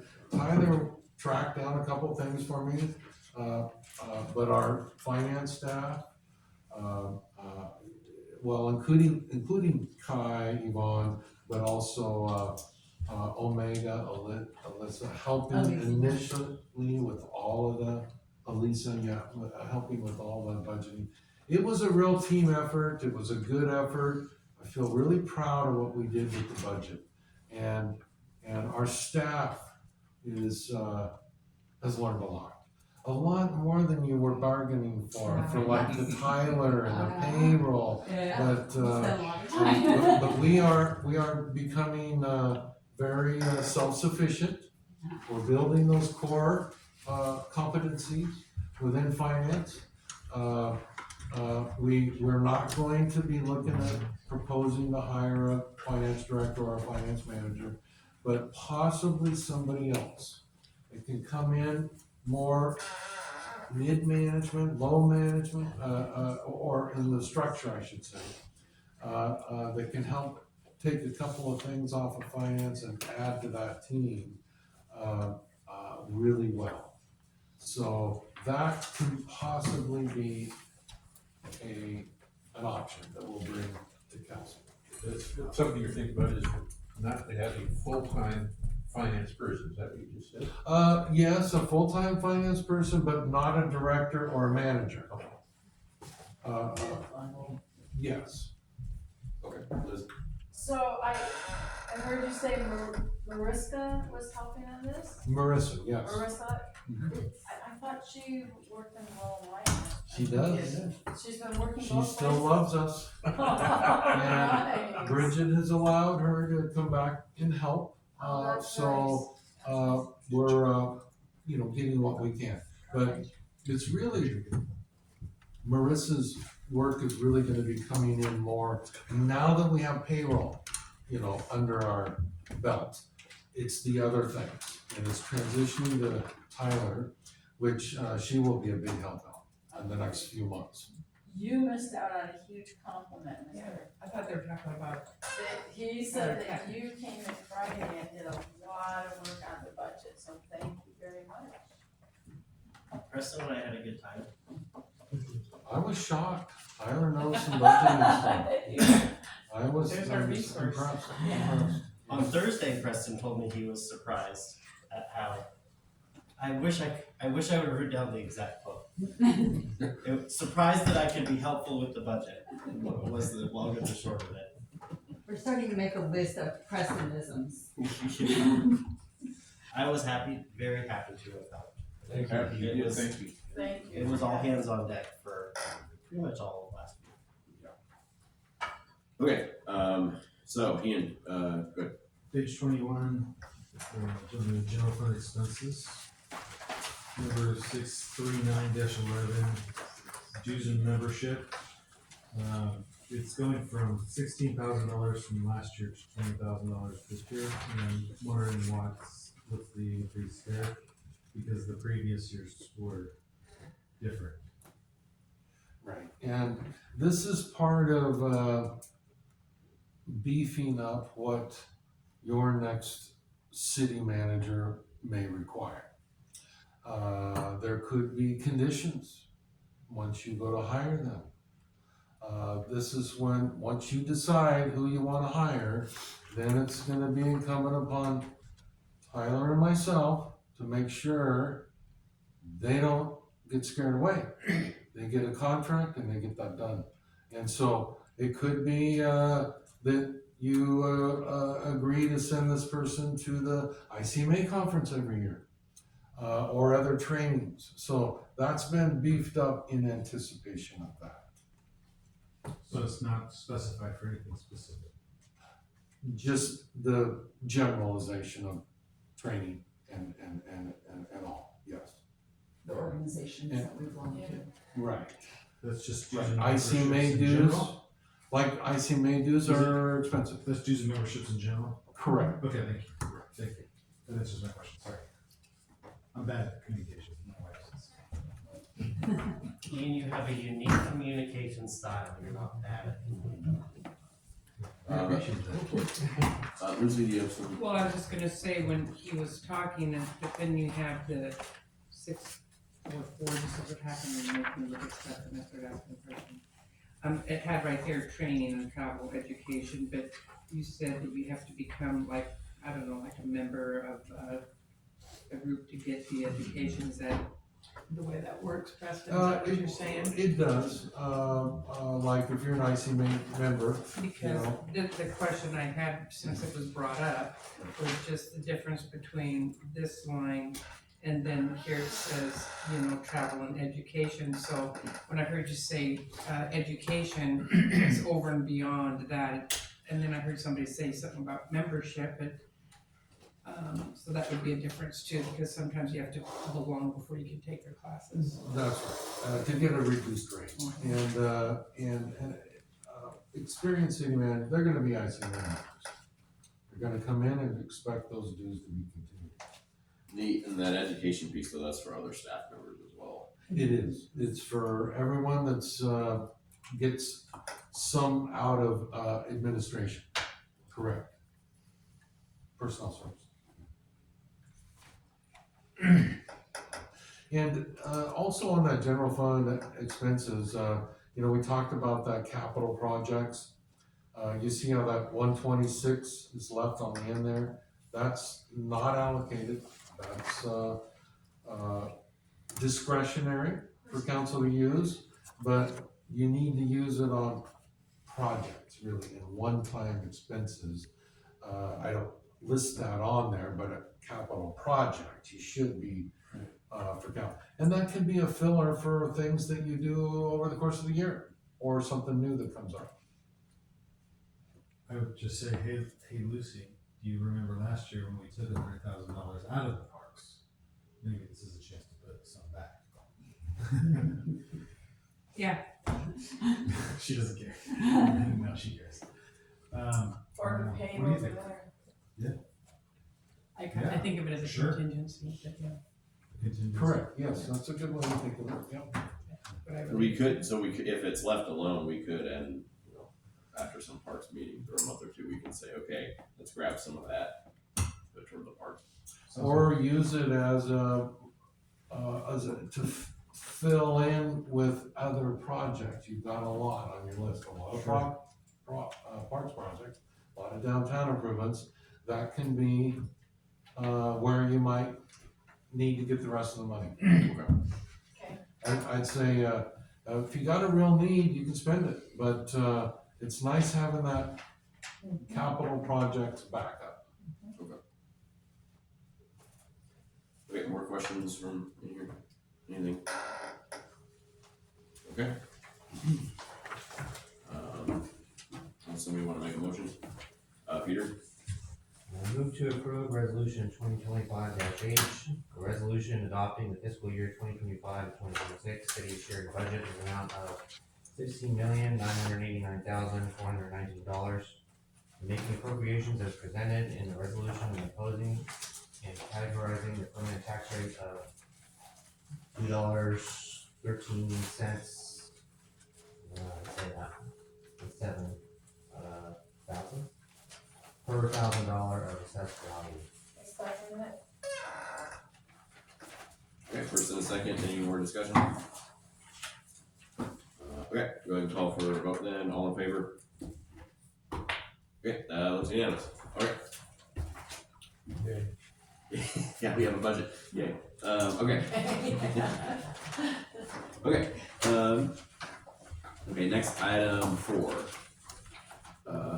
Yeah, typically we do a roll call vote on that. Oh, sorry, did I miss that? resolution. Typically, I can certainly do that. yeah, Okay. for the budget vote, I can't, Okay. Okay, that's, yeah, go ahead, George, I don't, I'm sorry, Buckles, Aye. McElroy, Yes. Hebert, Yes. Hodgins, Yes. Houston, Yes. Flynn. I would, but I can't, so. I'm so sorry. Only if there was a tie, which I'm glad there wasn't. Psych. Okay, okay, now, resolution 2025-I. Page 55. Lucy, go ahead. I just move to approve resolution 2025-1, Aye. or I, a resolution designating the West Valley Enterprise Zone. I second. Okay, One point of discussion, this is why Tyler really likes serif fonts, because you can tell the difference between a 1 and an I. okay,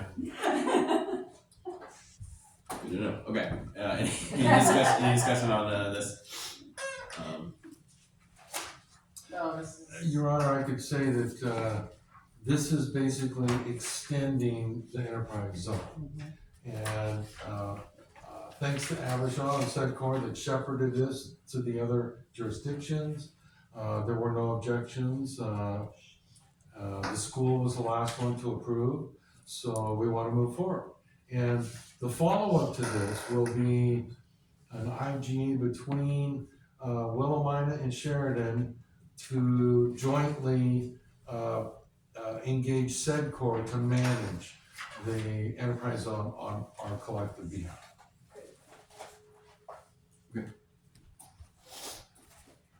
then no other discussion, then we can go for a vote. All in favor? Okay, that looks unanimous. All right. Okay, moving on then to item 5 there. It's on page 61. That's the city manager hiring profile. Other thing with that, Kristen had a recommendation for a slight tweak in the language. So on page 64. So that first paragraph there.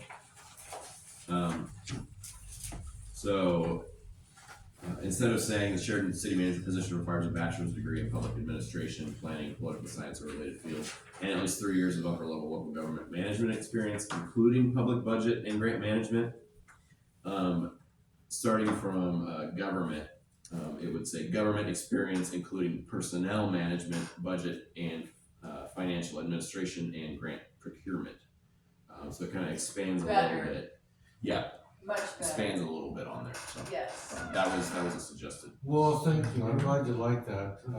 Jim's comment about the need to stress finance, I don't think was highlighted enough.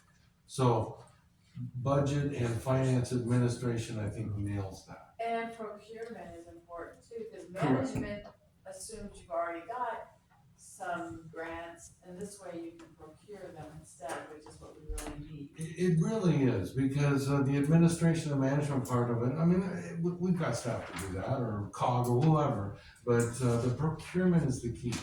And That's why I circled that. right on. I was like, Okay. hurrah! Well, good, and if your sights are still to get an experienced city manager, then personnel management and financial administration comes with that, so why not say it? No, because our last meeting, that was what I had emphasized, that we need someone with grant writing skills, and research and grant writing skills, because small communities, we need that. Okay, Ian.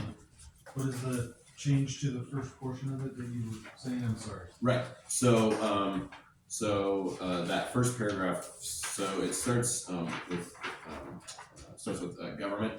So starting with that word. So it's government experience, including personnel management, budget, and financial administration, and grant procurement. So it takes out the rest of that sentence starting at government and replaces it with what I said. Yeah. Okay, thank you. It does include that last sentence, you know, that. Yeah. Right, okay. Yes, yeah, and then, so following what I was just saying, it still says the city council will consider equivalent combination. That it continues, that's just a Right. swap, language Right. swap. Okay, Liz? I have a question on that same page, 64, under leadership and management. And it says, that they want someone that's forward-thinking leader and manager with strong communication skills and a self-possessed demeanor. When I read that, I was like, the devil? What does that mean? That to me is very vague. What does self-possessed demeanor mean? It's like self-confidence without being a jerk. That means Preston. Self-possessed Very demeanor. Humble. Without Without being a jerk. Yeah. It just, means being it's, okay. I- Confident. Put it, let's suggest something else there, Liz, yeah, Yeah, sure. with strong communication skills, period, how's that? We'll Yeah, forget 'cause the that- possession. Yeah, well, I haven't had time to think about it, but when I read it, I'm like, what does that even mean? I mean, it's just strong communication skills and with confident, strong communication skills. Or no, I wouldn't say confident. Is that what self-possessed demeanor means, is confident? Well, I think it's a maybe driven, maybe is a better way to say it, you're driven to, accomplish something like that. You're the teacher, Liz. We're counting on you. No pressure. No pressure. Yes, I was just gonna say, yes, teacher. I think most of us would have been that back row kids. Right. Yeah. Yeah. So put a period after skills and just scratch the rest of that sentence. I'm just trying to think of a synonym for Oh. driven. Do you want me to The actual definition for self-possessed is calm, confident, and in control of That's what I one's said, feelings. confident, Composed. Maybe calm. strong, confident communication skills, strong, Because it's talking about demeanor, right? right? It's like calm, I don't know, calm demeanor or Strong, let's just say strong communication skills, period, because the other one just throws you. okay, is everybody okay with that? Did you wanna put confident in there? Well, I think if you're a city manager, you would be confident, right? I Just mean, like- you gotta Don't assume lead the whole anything. city. Can we just say Don't confident assume. behind demeanor? Maybe, or is that Well, too that's weird? probably, yeah, I think too many adjectives. I would just say with strong, I'm counting on you here, Danny. Is that too weird? It's 4 pages of 2. yeah. I like the preference Okay. idea, just period after communication skills. Okay. Okay, well, with those changes, so you wanna make a motion to approve this with changes? Jim? I move to approve the position profile containing hire standards, criteria, and policy directives and hire procedures for the 2025 Sheridan City Manager recruitment with the changes we have suggested. I second it. Okay, any more discussion on this? Okay, well, we'll go ahead and vote, all in favor? Okay, that looks unanimous. Oh, yeah, that's one of the. Okay, next, looks like, number 6, approve the annual renewal of, Mid-Willamette Valley Council of Governments Master Services Agreement, that's page 75. Alright, Liz, I move to approve the intergovernmental agreement between Mid-Willamette Valley Council of Governments and the city of Sheridan, and authorize the mayor to sign the agreement. okay, first and second, discussion, Ian? I'd like to know, what we're agreeing to, since it doesn't, specify, I think, what we paid last year. There's a whole packet here on what we're agreeing to. Here.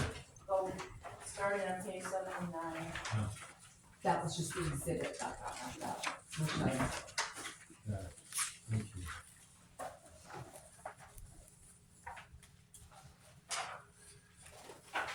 And the IGA basically, that begins on page 91. That's lays out the relationship, and it would pertain to any services that you would seek over the course of the year. Currently, we're just receiving services for planning, interim, and the CPA. No. Not the CPA. Not the CPA, okay, so, and then GIS. grant writing? Grant writing. Grant writing. GIS. And GIS, okay. But currently, we have those 4 services. And the school, the safety school, what was the safe drugs school that we're not getting that anymore? They do, so, well, the COG does offer help with that particular grant, but I don't think we've signed up for that. That could be something we do. They have, their own, like, department within the COG that does work on that grant and could help the city receive that grant, but we aren't currently, getting those services. What were the other 2? GIS mapping and, grant writing. And Those- Yvonne, I just want to see where we're spending money. What, yeah, Yvonne passed out the rate schedule. Yeah, it's right here. yes, but how much are we spending? Right here. That's the rate schedule. I think I can help. Go ahead, Jim. This is kind of like a menu. Yep. So we pick, okay, what do we get from it? And then you can go over and see, okay, let's use strategic planning, 'cause we've done that. What was the rate last year? That's a good question, I don't have that. I don't wanna, I don't know if everybody saw this in the News Register that, Lafayette is not pleased with, the COG. And, I've mentioned a couple items Predecessor. I wasn't pleased about, but, overall, I think the services we're getting, I have no issues with. If we want something else, that might be a little different, so. I don't think I have an issue with necessarily the issues we're seeing currently. But I would definitely have an issue. I don't necessarily agree that COG is providing the same amount of value that I would expect out of it. And I'm perfectly fine with pursuing other aspects. I still don't see a number that like, what is the expected, like, amount that we're gonna spend with COG, I guess. It feels like this is a little different. I understand what COG is doing, and I think that, I actually think Preston's been doing a great job. I don't have any problems with Preston, or anyone currently that from COG that's working for us that I know of. I'm not trying to get at anything like that. All I'm saying is that I agree with, I would have to agree with, Mayor Malcolmson, that I don't know if I agree, I don't like the way that it's been presented. So, I have a lot more to offer other than that right now. Do Jim, you want a concrete figure? Because there is a menu. No, I like last year's rates. To know I what- think I'm Yvonne pulling might. that out right now from the resolution from last year. Okay, great. Okay, all right, so Jim, go ahead. Yeah, let's listen to the line while I reword what I was gonna ask. Okay. So, let's see, we don't use legal, let's go with something that we already use, so, COGS cost providing this service, that's for legal services. Okay, strategic planning, that's a net effect type one, so that doesn't count as miscellaneous services. Community development, that's where we need to go, that's probably land use planning, contract work. That's the one we forgot, planning. No, I said planner, No, yeah, we definitely placed that. but land use planning is part of it. We don't need to throw anything. I'm looking for their. It is land use pay. planning. Yes. Finance.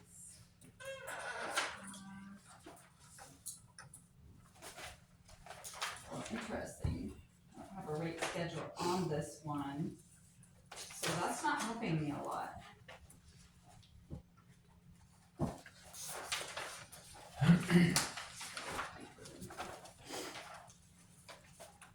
Here we go. So, last year for their staff services, so for a land use planner, I'm not sure what Liam is, for an associate planner, it was $107 an hour. And then a senior planner was $109 per hour. Not sure if you. So now a senior planner is 133 and associate is 121, so it went up like over 10. So Liam is the associate, Okay. Jim Jacks would be the senior. And what's the new, did you say 135? 133 for the senior, Oh, sorry. but I don't know if we're getting services as often from Jim as we are seeing. And you're looking at the COG member rate, right? Okay. Yeah. Yes. So now the new associate would be, associate planner rate is 121, and last year was 107, so it has jumped. But I don't know if they've done, a rate increase in a while, some cities put that off, and it catches up with you, but I don't know. I guess I don't know the exact reason why it's jumping, so much, but it definitely is going up. Yeah, I mean, I really would have liked to have seen someone from COG here when we're gonna be approving and spending tens of thousands, hundreds of thousands of dollars with them, It's, I mean, Civil West comes down. So, Do we, in their contract, do they, I kept trying to find the dollar amount of They what. do, I never found Yeah, it. because they're not saying how much it's gonna cost No. us. I don't even know how much our Because it membership completely is. depends on what product you use. Right. Okay, so they just bill, so, okay, cause I'm trying to remember now, I think they bill us monthly, okay. And so it depends on what we use, but normally it's pretty, standard services of a planner. And I suppose the grant writing fluctuates, what grants are available, but planning is pretty, I feel like consistent. And then, GIS I think would be, I think that's just a flat rate, Yeah. yeah, to have GIS. It's an hourly rate to GIS, and they do a quarterly service to update our, based on our development. When do we have to approve this? Before July. No pressure. Gotcha, okay, cause I totally agree, I mean, we could have somebody from COG here to answer our questions, that would, it could be helpful, but if we only have until July to do it, then. Okay, Jim? If we approve the motion to use their services, and we're satisfied with what we're paying for and getting right now with the services we have, and if we want another service they offer, we're not obligated to use them, are we? No, not at all, it's a choice. So that would allow us to be able to potentially, if it's possible, we don't know about rates, but get a better rate and better service than what they might provide us right now. I mean, the planning, I think, to me, that's the biggest one, I know, I know Liam is. Preston's probably a pretty good. Well, yeah, Preston, but I mean, we've had Liam for, worked with him for, a And couple of we years. can cancel with 30 days as long as we deliver them a letter, not an email, either deliver a letter through the mail or in person. So if we find out we really don't like you guys, 30 days and they're gone. I don't know who was up first, Ian or who's I believe it was. Okay, go ahead, Ian. I think the thing with COG is that I believe that we need to have the best person for the job and not always the most convenient person. So I guess that's what I'm kind of getting at overall, is that I would like for us to somewhat focus on trying to produce the best person for the job always, and not necessarily relying on COG for what they're doing. I'd also like to know, and we do have the trash, the trash folks came down here, and they're not, the Recology folks or whoever they're not required to even talk to us. And they came down here, their CEO came down here and said, hey, listen, we're doing what is in the contract and raising your rates. Like, they didn't have to do that, but they did, and I appreciated that. It's not much I can do about it, but, it was nice. Okay, go ahead, Liz. To answer your question, we could have used COG for a city manager search and we chose Jensen instead because their experience is much wider and better. So we have made those choices. Basically, we can look at COG services and then we can say, well, Jensen has proven to be a better service. So we went with them even though they were more expensive. So we do have that choice. Okay. Lucy? So can you explain to me the GIS map and exactly what they do? And also in the grant writing, are you saying that they will write grants for us, or do we have to go to them and say, hey, we want you to write us a grant, and then they charge us? Right, you have to How's that request the service, yeah, they don't just do it, you have to request it. So they're not looking for grants specifically for us? I would say they are, because Laura was telling me, hey, there's this grant that I'm gonna be applying for, and she needs something from me or something from Kai, and we were like, oh, okay. Like, we didn't even know about the grant, but she did, and she asked us for Right, there's proactive. support. Yeah. I think And the GIS map, exactly what services that, I'm just used to looking at a city map, so I mean. Right. It's kind of like that, actually. One of the GIS looks just like that, with the zone colors and things, and it's helpful for developers. They can just pull that up, and then they can see what we're zoned, and then they can click on the different parcels, and then they can see like how big it is. Is it upgraded per every transaction, or is it done 2 or 3 times, once a Is it quarter? quarterly? It's done quarterly, but it takes into account, your infrastructure upgrades, size of pipes that are serving those properties, and improvements to those properties. And you can go in and you can basically map out and say, okay, this is where our sewer line is, and you have it digitally and you can look at it instead of having to We guess host, or dig up. we host it they host it for us on our website. Yeah. It's on the city's website. You just So gotta go one to more- on the page and you'll see the map there that looks kind of like that, and you can zoom in, move around, look at stuff. It's pretty, Water, sewer, storm, all that's on there. So when Liam was doing his little thing, when he was talking about, the zoning's all gonna pretty much be the same, is that gonna change the zoning map up there then, or will it still be the same? No, when he was talking about accessory dwelling units and all these little things, and R1 and R2, if I remember right, he said are gonna end up being the same, something like that. So So I think is that gonna change that map? it should. I think I mean, I don't know if it's done quarterly, but it's basically up to date. So whatever is there is on their map. I don't know if it's done quarterly, and I think it looks at what the county is doing too, because I know it'll have like who owns the property and stuff, and I think that's done, through the county, and then they look at that, and then you can see who owns that parcel. I was doing some of that with the industrial lands, when Abishaw was looking at, who to get in contact with to talk to about those properties, and I was even able to pull up GIS and look. And then we just recently did, I think it was all in Yamhill County. I got a little plaque for it at the COG dinner, but they went and it's completely, I think maybe it's ArcGIS, but it went through and the entire county is mapped out in GIS now. That's cool. And I think that was like the first. Not every city's on board, but Sheridan's way ahead of others. Really? That's nice to know. And there's other cities and, that, they might host their own GIS, server or something, but it's definitely a big software, positive to have, especially for development. Go ahead, Liz. I just wanted to tell Lucy, one of the reasons Heidi got that $600,000 grant for Southside Park is because she worked with COG.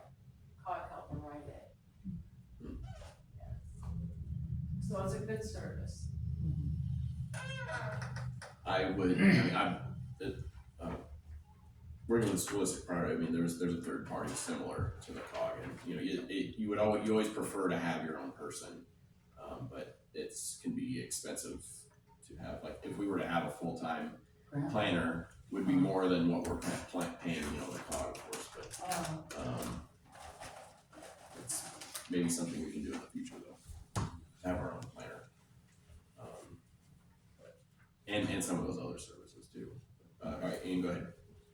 I'd still like to hear why we're getting a 10% increase in this service when we're not receiving a 10% increase in any other service, nor are our own employees getting a 10% increase in their pay. Everything's Curious. increasing. Even the ones that are ecology people were here, there's an increase. But that was 2%. This is 10%. It's 5 times. It's hundreds of percent more. It's a lot more money. I mean, you can say, everything is going up. I mean, it would be, great to justify. And it's gonna be partly to pay their employees and then also their overhead costs, admin, that type of thing too. It's not, it's not like the employees directly getting, a raise or something like that. It's kind of for the whole program, I guess. The COG as a whole. I'm aware. I'm just saying that our cost overall has not gone up 10% with any other service that we're working with. Okay. Jim. I think Kale had a point. We don't know when the last time they raised the rates, but we weren't cognizant of looking for that year by year. So there is potential that they haven't raised their rates for a couple of years. I mean, we discussed that last year, the year before. We didn't raise our water rate because we didn't need to, and then finally we was like, oh yeah, we gotta raise it again. Maybe they did the Willamette version and didn't do anything for 5 years, and oh hell, we're now in trouble. Not really, but they want to make this much profit, so that could be the reason for it. I'm not saying it is. I'm saying that could be a potential. COG doesn't make any profit. They are an intergovernmental nonprofit No one's padded their pockets. Peter? Listen, Jim, I kind of forgot what I was gonna say, but, that's okay. I think the main point I was gonna get at is, while we're in this kind of transitory period and dealing with all this extra stuff, taking the convenient option is kind of nice right now. But, I also would like more information and to maybe assess some of these things individually later on, but I'm okay with taking convenience, because these increases are too bad. That'd be my main. Alright, Ian? Well, I agree, convenience is great, but it's not always something that we can afford. And so, this might be the best deal, it might not be, I don't know, we haven't checked. I think that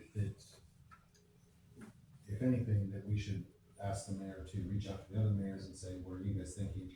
Which is, I believe you have meetings of some sort every month, so you have the mayors, our mayor, give them permission, kinda, get them out there and see what is out there. I have a question. Would you guys like Preston to be working on July 1st? And would you guys like Liam to have his office hours July 3rd? We don't have a city council meeting between now and then.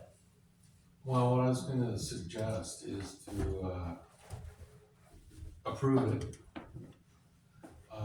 and have COG here on your regular meeting in July to discuss why it went up 10%, and to discuss the contract and relationship in general.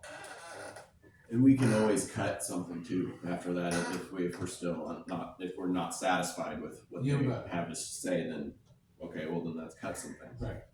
Is what, We can do that. okay, So when's our meeting in July, the 7th, It'd be so sorry, yeah, The 21st. It'd be the 21st. the 21st? the regular meeting. Okay, go ahead, Ian. You go. Okay, Go. sorry. I won't forget. Where was, so, what did you say there, we can make changes to this in the future? Yep. Okay. We can cut services. This is kind of like we're approving, our, what is it, membership. So we're not gonna renegotiate, we would just end the contract, essentially. Or in the particular services, like, or cut back on different things. We're still gonna become a member of the COG, but if we're still on, Membership fee, I guess? yeah, $400 is the membership fee. and then any other services as addition to that. So Okay, if we're unhappy with services, then we cut them. If we're still unhappy with the answer. Go ahead, Lucy. Yeah, because I've had some folks come to my office, and when I say, you can talk to our city planner, and they just have mentioned that the communication is not always, if they're older, they don't wanna go to the website and look it up. They want that handed to them at the time they come into the office, and they've been informed, well, you could just look it up on the internet, but that's not what they wanna do. And then they get embarrassed because they can't talk the talk, and so they leave, and they leave frustrated. And I think that for a $121 an hour, I would think that maybe they could cater to, what we called in the olden days as personal service. And I think, yeah, that's the thing though, is I think that would probably take more time, and then the people who are looking to develop, they're gonna end up having to pay because it's gonna go past that free 30-minute planning time. So him saying look it up on the internet is probably gonna save them money, is probably my guess on why. If that's what was going on, that would be my guess. But you're right though, because if they haven't done it before, they're gonna need a little more help than just go on the internet. Yeah, they don't got a clue. And then they want me to do it, and I said, whoa, I'm a dinosaur too. Not coming to the right person, I should refer them to Liz, but no. But I'm just trying to be helpful, but I understand exactly what they're talking about. And so I guess when you were talking about having the meeting and kind of quizzing them and asking them, I think that would be a good time to, because people of a younger generation don't realize how people of an older generation are used to doing things, and they don't like to be passed off just like they don't like automatic deposit. Cause they still wanna go into the bank, you know, they don't use a debit card, they still use a checkbook.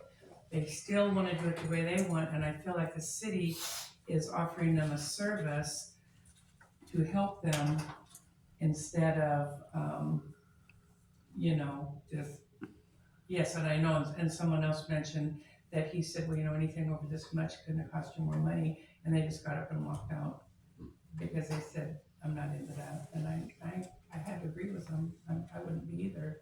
So, I think it's something that could be addressed at least. You know, we did talk about that as far as the free planning time. I can't remember if we just. I was gonna ask you, you mentioned 30 minutes, I don't think we gave them that much. I think, no, we either gave them 30 or more, it might have been 45, I can't remember, but we did bump, I think we did discuss say it. 30, but we know it's actually 45. Yeah. Okay, I remember. just to kind of encourage, I think they do it to encourage them to be prepared and, cause, you know, it ends up being the city who's paying for it. Well, there's a difference between a developer and like your grandma. Big difference, you know, I mean, you know what I'm trying to say? So somebody who's doing like Viola Street subdivision, I would think that that's kind of an old hat, they know all the mechanisms, they probably know how to go in and do everything in the internet. And I'm gonna just use your grandma because the last time I saw her, she was still at the program, but you know what, if she were to come in and she'd say, what? You know, are you talking about, you'd be able to understand that on her behalf. That's the people that have come in and tried to ask me because they don't wanna do a big thing, they just wanna do a little thing. So they don't understand how it works as in general. Okay, yeah, I think that would be good to talk about when they're here too. I think that would be good. But for now, if we're, let's talk about the contract. But yeah, I get what you're saying. Okay, Liz. Just a quick question, is there anything online to prepare people, like bring this, and this in order to be prepared That for would a have to be meeting? so comprehensive to do that. There are so many different types of applications. Just even knowing what exactly I see, you need yeah, is pretty involved. okay. And a lot of that isn't even us, it's the county and the state. Okay, Chip. I move to approve the intergovernmental agreement between the Mid-Willamette Valley Council of Governments and the city of Sheridan, authorizing the mayor to sign the agreement. Second. Okay, first and a second. Any more discussion? Okay, alright, all in favor? But you, I thought it was already motioned I and already seconded made that earlier. It Yeah, was. yeah, I was like, and then we got into discussion. Alright, well, sorry, that's been a long time. It's Okay, unanimous. so, I don't know if it was unanimous. Okay, Oh, so. I'm sorry, it was we got- not unanimous. I know I saw 5 for, 4, all opposed, and abstain. Okay, Ian abstains, okay. Ian, you've hit all 3 voting options today. Congratulations. So, I guess, Yvonne, you can ignore my second request for a motion, then I don't know how we Okay, do. I'll keep it with Hodgins and Flynn. I know, I was like. I got 2 wait a motions for the minute. same thing, it had been a while, I forgot, okay, that's my fault, okay. Okay, next, we're moving on, approve disposing of surplus property. 97. Okay, any, Jim? I have a question, and since Kai's not here, we probably don't know the answer. We have a lot of surplus items sitting out by the Ballston water plant. And I just wondered why we're only going with 4. What I did see when I was out there's a pickup truck for sure and a side-by-side that probably should go on it. What I saw out there is we haven't talked about doing any surplus for a long time, and I wondered how much of it is just sitting out there and rusting, and I wondered why only 4 now. Okay, Danny? There was 2 pickups out there, and I don't see any out there now. I don't know what happened to them. I don't know if they went back into use or what. They were full-size pickups. Long lost, 3/4 ton looked like to me. I don't know what, they were there for a long time. But there was 1 there for a long time, and then there was 2 there for a long time. And then when I went over there last time to look, when I knew they were gonna be surplus, those were gone. So, I mean, I don't care where they went, I just would like to know what happened to them. Okay, yeah, Preston, can we get maybe like a follow-up from Kai, and just kind of give us an update on what's out there? Because I know that we have a couple staff members who do work on vehicles, so I'm wondering if it just took them a while to fix it or something, but. That could be for them to get rid of and have to be running, I think, if they're gonna put it in the auction or if they're Well, going to. that all depends on what the status is. Right. You know? Right. And you're talking about in particular two pickup long beds. Yes, That out by the Balsam pump station. Yeah.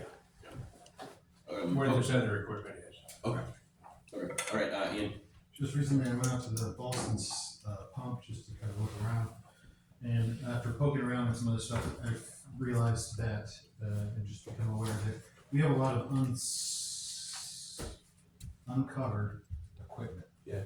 And I would like to see council come up with a method of covering our equipment from the rain and elements in some way.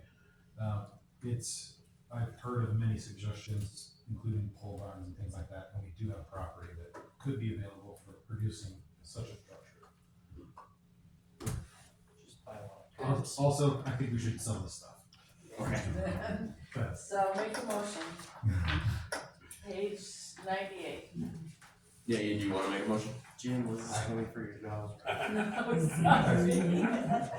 Okay, Peter. Watch out. I move to declare the items listed above as surplus and to dispose of them according to OAR 125-050-01002, 125-040-0400. Second. Okay. Long OAR, okay. Any other discussion on that? Okay, all right, all in favor? Okay, that looks unanimous. Okay. Next up, we've got Public Works Director Report, page 103. Jim, go ahead. I have two questions, I think, for him, the first one. The springs continue to yield 325 GMP, shouldn't that be GPM as in gallons per minute, does anybody know? I don't know what GMP. I think it should be, Gallons, minutes per. I think you're right, I think it should be gallons per minute. Okay, and then, the short sentence, we have a leaky valve on West Main in the sidewalk. Great. Have we attempted to fix it? Is it fixable? I mean, there's nothing here to tell us. I saw that, it sounds like, well, Preston, I guess you can say, it sounds like they're working on getting it fixed. It's not easy, but yes, to replace the valves. It's, I don't know if we're fixing it or, I believe it's a contractor, I don't know what the schedule is, but I can find out. Okay, Ian? What was up with the leak that happened right out here? That blew up our What water notice? blew our 2-inch line that blew here like a week ago. The Who 2-inch broke- line? Yeah, the one that was like, The main water the line. main Oh. one.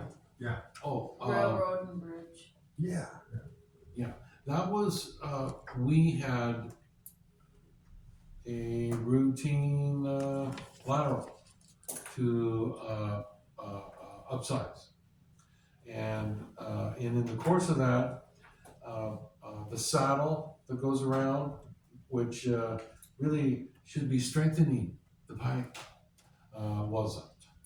And so when that lateral service was, trying to be installed, that saddle, that inferior saddle, would collapse the main, the 14-inch main. That's what prompted the boil water notice, because we lost pressure. That was not a contractor that did that. The result would have been the same. And this could happen again. You know, we could, because we inherit what's under the street. And that kind of a saddle would not pass today's inspections. But Was it clay or concrete? Is that why it wouldn't pass? I don't think it was either. You're, This is one that's been previously added. yes, that's been in the ground a long time. That's what I'm trying to get at. Correct. This is an old piece of equipment. Right, yes, That's what I'm trying to get at. okay. Liz? Weird. So he says the scrap metal bin at the recycling center has been removed due to misuse, so is it permanently being moved? Does anyone know? Is it a Yes. permanent situation? That's the plan, Oh, that's permanently too renewed. bad. That's too bad. And then the other question, well, actually, this isn't a question, but I've asked Kai this before and I just wanted it on public record. Please build a platform for the debris bins because, and I'm not even that short, but people like me, when I go to throw my debris over, and then they're always in like food bags and dog food bags, sometimes it's too hard for me to hold on to it and I drop the bag in, so then plastic shouldn't be in with the debris. But the last time I was there dumping my yard debris, there was a guy there, a man about my age there, he was having a hard time too, and he suggested, he goes, we need a platform here, and I said, no, and I told him, I'll bring it up at council. It could even be like, what are those things? Pallets, thank We you. should just grab them from Forest River. Yeah. No, we should absolutely not. Our lawyer's like, no. Oh, well, But we need something so you can step up on, because it's really, Yeah, like but a I pile have of to pallets use is not it. everything, all my strength to dump things in there, cause it's so tall. Well, they're safe to walk through. So what if we had like a bucket of rusty nails at the bottom? Oh, in that case. As long as we also dumped a bunch of oil all over all of it, so But it if you use pallets and then put plywood over the top of it. I think Recology does not want that stuff there. I feel like we talked about this. with Recology? Yeah. Okay, Oh, it gets in their way. gotcha, okay. But what about something that would flip up? Like even with a bracket and you could Well- just flip it up and or pull it down when you need it to stand up to put stuff in the bin and then flip it back up out of their way. So those are Recology's bins, so they'd have to be okay with that, and they'd probably have to do it, is my thought. But I mean, yeah, and that's the other thing is that, I mean, if we do put some sort of platform, I guess if it's off to the side and people know what it's for, they can bring it over, step on it, and then bring it back, but I don't know if that would work. Kind of like a little bit like a ladder, what I do, and we don't have one, but I have a truck. And I back my truck with the tailgate down as close as I can. And then I stand on my tailgate because I've done the same thing. And then the SOB went in there and I had to climb in the dumpster to get it. And I'm kind of waving at the camera doing something else. You know, I know because I too thought, I can't leave these plastic containers because it just falls out of my hands and it goes right in there. So I Well, when I understand had what my you're saying. van, I'd open the van door and I could stand on it and do it, give me some leverage, but I can't now, so. But it makes it We hard can- for other people. But someone as- else yes. was there and said the same thing. Well, we can, I guess, see what Recology said, what their response was, if this was asked, previously, and then if not, I guess we can just ask them again, because it doesn't hurt to ask them, but, Danny? I haven't dumped yard debris in a long time, and we take it down, but in the past, when I dumped it, the back doors are open. You take your yard debris in and walk it forward, and you're there, you're on the floor of the roll-off. And as it keeps coming back, people keep throwing it up, and then you finally shut the doors, and then, yeah, you're gonna have to throw it over the top. But, I put 10 pickup loads of blackberry bushes in one of them, and I drug them all in through the door, but I don't know if that system has changed. I've never seen. I've never seen the doors open either. Okay, yeah, they are, I mean, they could be, I've opened the doors, they can be hard too, so, but yeah, you definitely can open them, I think they all do. The yard debris ones, at least, I think they have the doors. But yeah. There's a strength issue right Oh. there. And a bad shoulder, so. I'd Okay, rather I step might on try to it. open it sometimes if I can. okay, any other comments on the I don't like climbing in there. Public Works report, anything else? Okay, alright, moving on. Library Director report. Okay, Jim? Again, every month, these numbers are just fantastic, and they just show how much the community depends on the library. And, I didn't compare the numbers to last month, I got a little behind doing this, but, you got good numbers coming through, and then the programs they're working on are also awesome, because they're not just focusing just on children, some of these are for adults as well, it's just an outstanding resource for the city. Ian? Is this the list of what's happening this summer at the library? Or is this just like the highlights? I think that's a comprehensive list, but I'm not really sure. Okay. My guess is that it's just some highlights, because usually, I mean, like every Friday they do something, it seems like, that's weekly, and they'll have different, like, summer program, like, events throughout the weeks. And usually I think they have 3 performances, but maybe they have only 2. There's 2. But this might just be the highlights, but I might be wrong. Are the,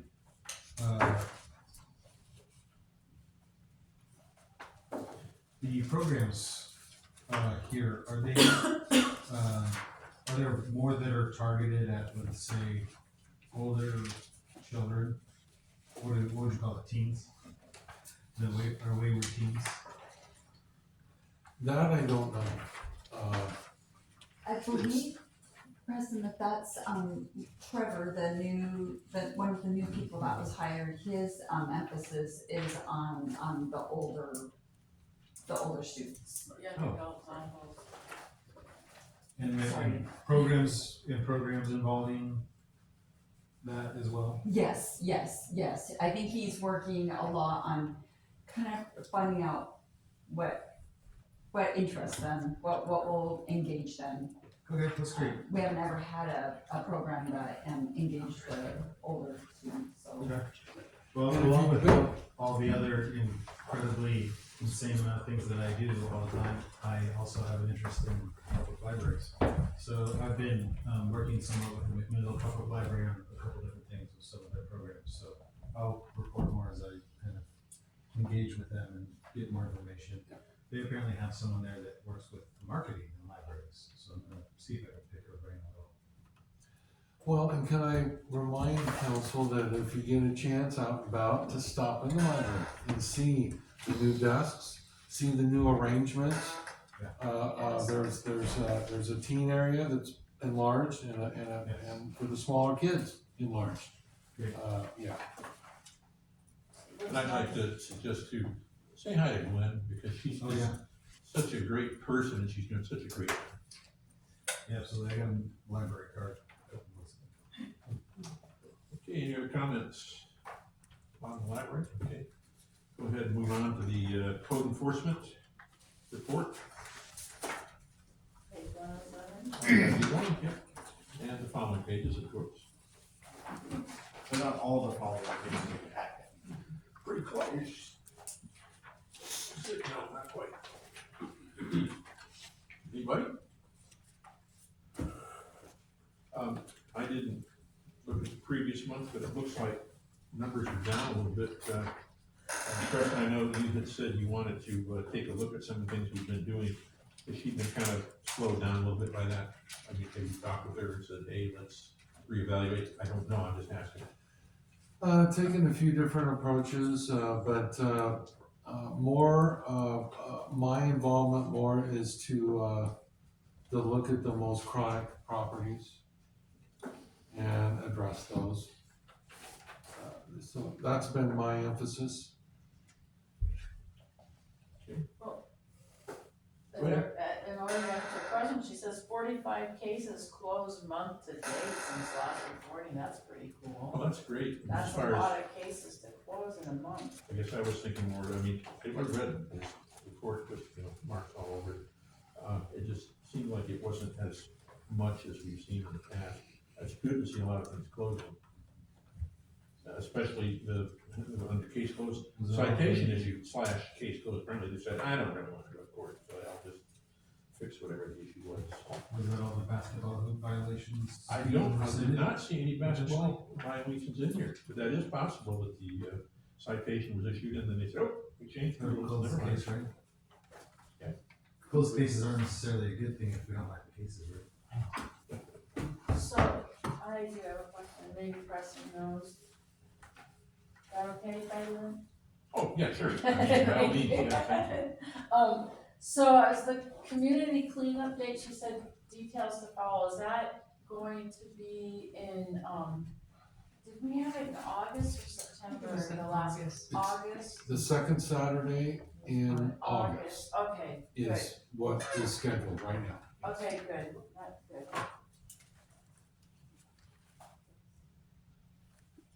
Any other questions or comments? Okay, we'll go ahead and move on to the, Is this code enforcement? Yeah. I would say it sounds like we may have the vaccine clinic coming up for the pets again, so that we should probably keep the community informed that that's coming up again. Cause it was well attended last year, and maybe if we could expand it this year, that'd be great. If possible. It was real, I went and covered it for the bulletin last year or the year before, and I couldn't believe it. There were so many people in the park, people had to be turned away to get the vaccine, And that was all So- Angela. yeah. So, thank you for mentioning that, Andrews, I think turn the page here. All the employee disaster preparedness items, fantastic. Our employees will be ready and aware to, and then in turn help the citizens be ready and aware for emergency, food and survival. I think that's great. she's doing an excellent job. Anybody else? Okay, let's go ahead and move on to the city reporter grant tracking report. Page 123. Oh wait, no, that's the, 123, the water loop and boring. Yep. All the grants. So there's- Oh, okay, yeah.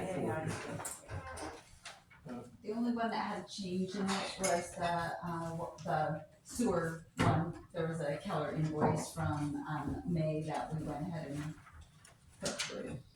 I had a question about the story first in the water looping and boring for Sheridan Road.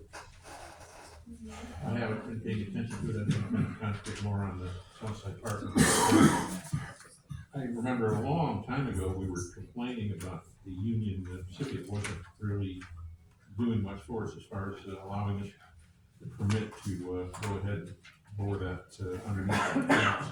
Well, it looks like it actually happened April 23rd of 2024, but nothing's happened after that. Is that misleading when it says pipeline crossing agreement, $5,000? Well, that was for the permit application.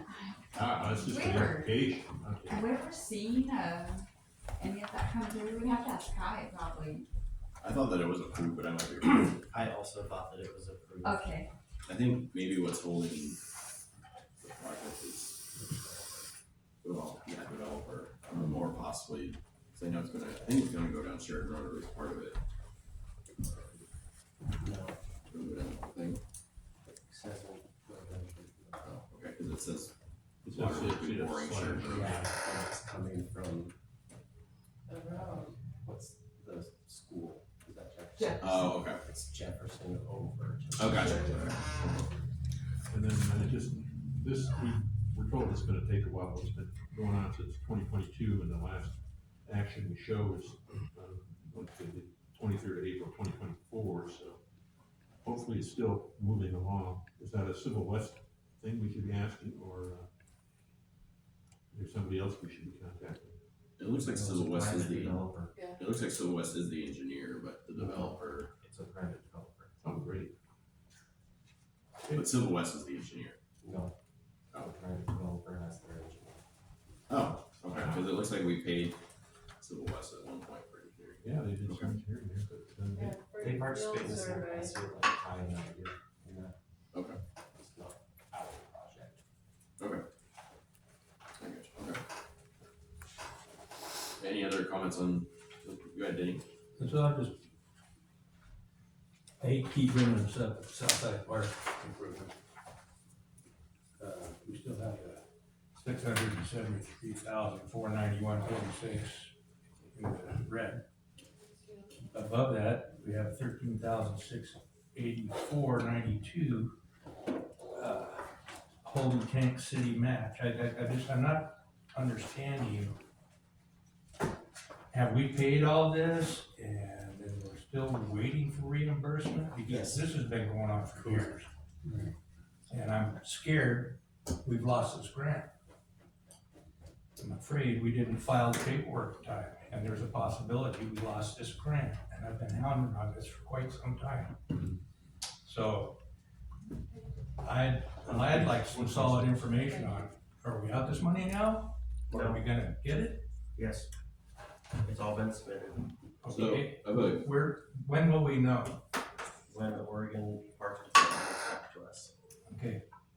And so, It's correct. It's, they wanted more information, we sent it, and so we're waiting to hear back. That's for our extension application. Right. Yes. one of these expenses though is dated August of 25. Is that like, Oh, that probably was a typo. okay. It was Just wondering, it's probably like, something. Did we, yeah, like, is it Oh, the something? legacy? Yeah, Yeah. no, Okay, it was an expense that came to me late, and I probably entered it, and I was in the year 2025, and it auto fills the year as you're Okay. entering them, so I didn't change, so I apologize. But, so the Oregon Parks will get back to us regarding our extension? Correct. Okay. I mean, is there any chance to say no? I suppose there is a chance, I'd be shocked. So it's kind of on, just waiting to hear Yeah. what they say and then, okay, Jim? I just have a question. I with my understanding that the disc golf has not been installed yet, but we spent $9,289. Is that just purchasing the items to be installed? Does anybody know? I think it was the equipment, I remember that conversation. Yeah, cause I remember thinking it was expensive. It is expensive. Because, Yeah. and I think they got a better deal on it, I think, if I remember right. Yeah. Some kind of a price reduction. Well, there's, should be multiple baskets, I think, too, so that might be Oh, for yeah, like 18. yeah, Okay. I get that, yeah, sure. Okay. Other comments on this or questions? Oh, I have a question about the Yandell Street, Main Street wastewater and paving project. On page 124, we had expenses of $333,000. We've been reimbursed 259, maybe 260,000. Yeah, 260,000. But we're still showing a remaining balance of negative 73,641.76. Is this also reimbursement we're waiting for? yes, and this is the one that they had us, we were on hold for a little while until the $400,000 was transferred from the Yennington County ARPA grant to the CDBG grant, and then they'll continue, and so that process obviously just finished up, and so they'll continue with the reimbursement. Kai actually just had a meeting with them today. And then on the next page, Yvonne, is the ODOT exchange funds. It shows we've got over $1 million. Does this come with some sort of string? Is this, supposed to only be used for, one street or any street or? I thought it was for the ADA Streets. What? It's just streets. I think the ADA is, that doesn't, there wasn't any funds given to That us. was a whole separate thing. Yeah, it's just ODE is doing it, Okay. and we're not involved. So we at least have this money kind of sitting in the pot, ready to go. Is that correct? As we- For roads? Yeah. Okay, so it could be for Sheridan Yeah, Road. I think that was I the think the that's why thought we was, took the draw. yeah, was for Sheridan Road. Gotcha. Thank you. Oh, for Sheridan Road specifically. Well, it doesn't have to specifically be that, but I think that was the mindset. Okay. Back when we thought it was affordable. Right, right, okay. Before it quintupled. Yeah. Okay, more questions on that report? Okay, we can go on to the planner report, updates on some applications. Okay, good. I just looked at the first two, applications for a new dwelling unit at 531 Northwest Sherman and 509 Northwest Sherman. And then, the application's been deemed complete and then the completion period's lapsed, and so they're going away. I kinda get that, but, let's go further down here and see what I can find before I waste everybody's time. Yeah, the, application for the 48 unit apartment complex, this is the SDR 25-001. A previous application was approved on the site, but that application has expired. The public comment period for this application is closed, and a decision is expected to be reached administratively. So here in City Hall, there's gonna be a decision made about the application for the 48-unit apartment complex. Correct.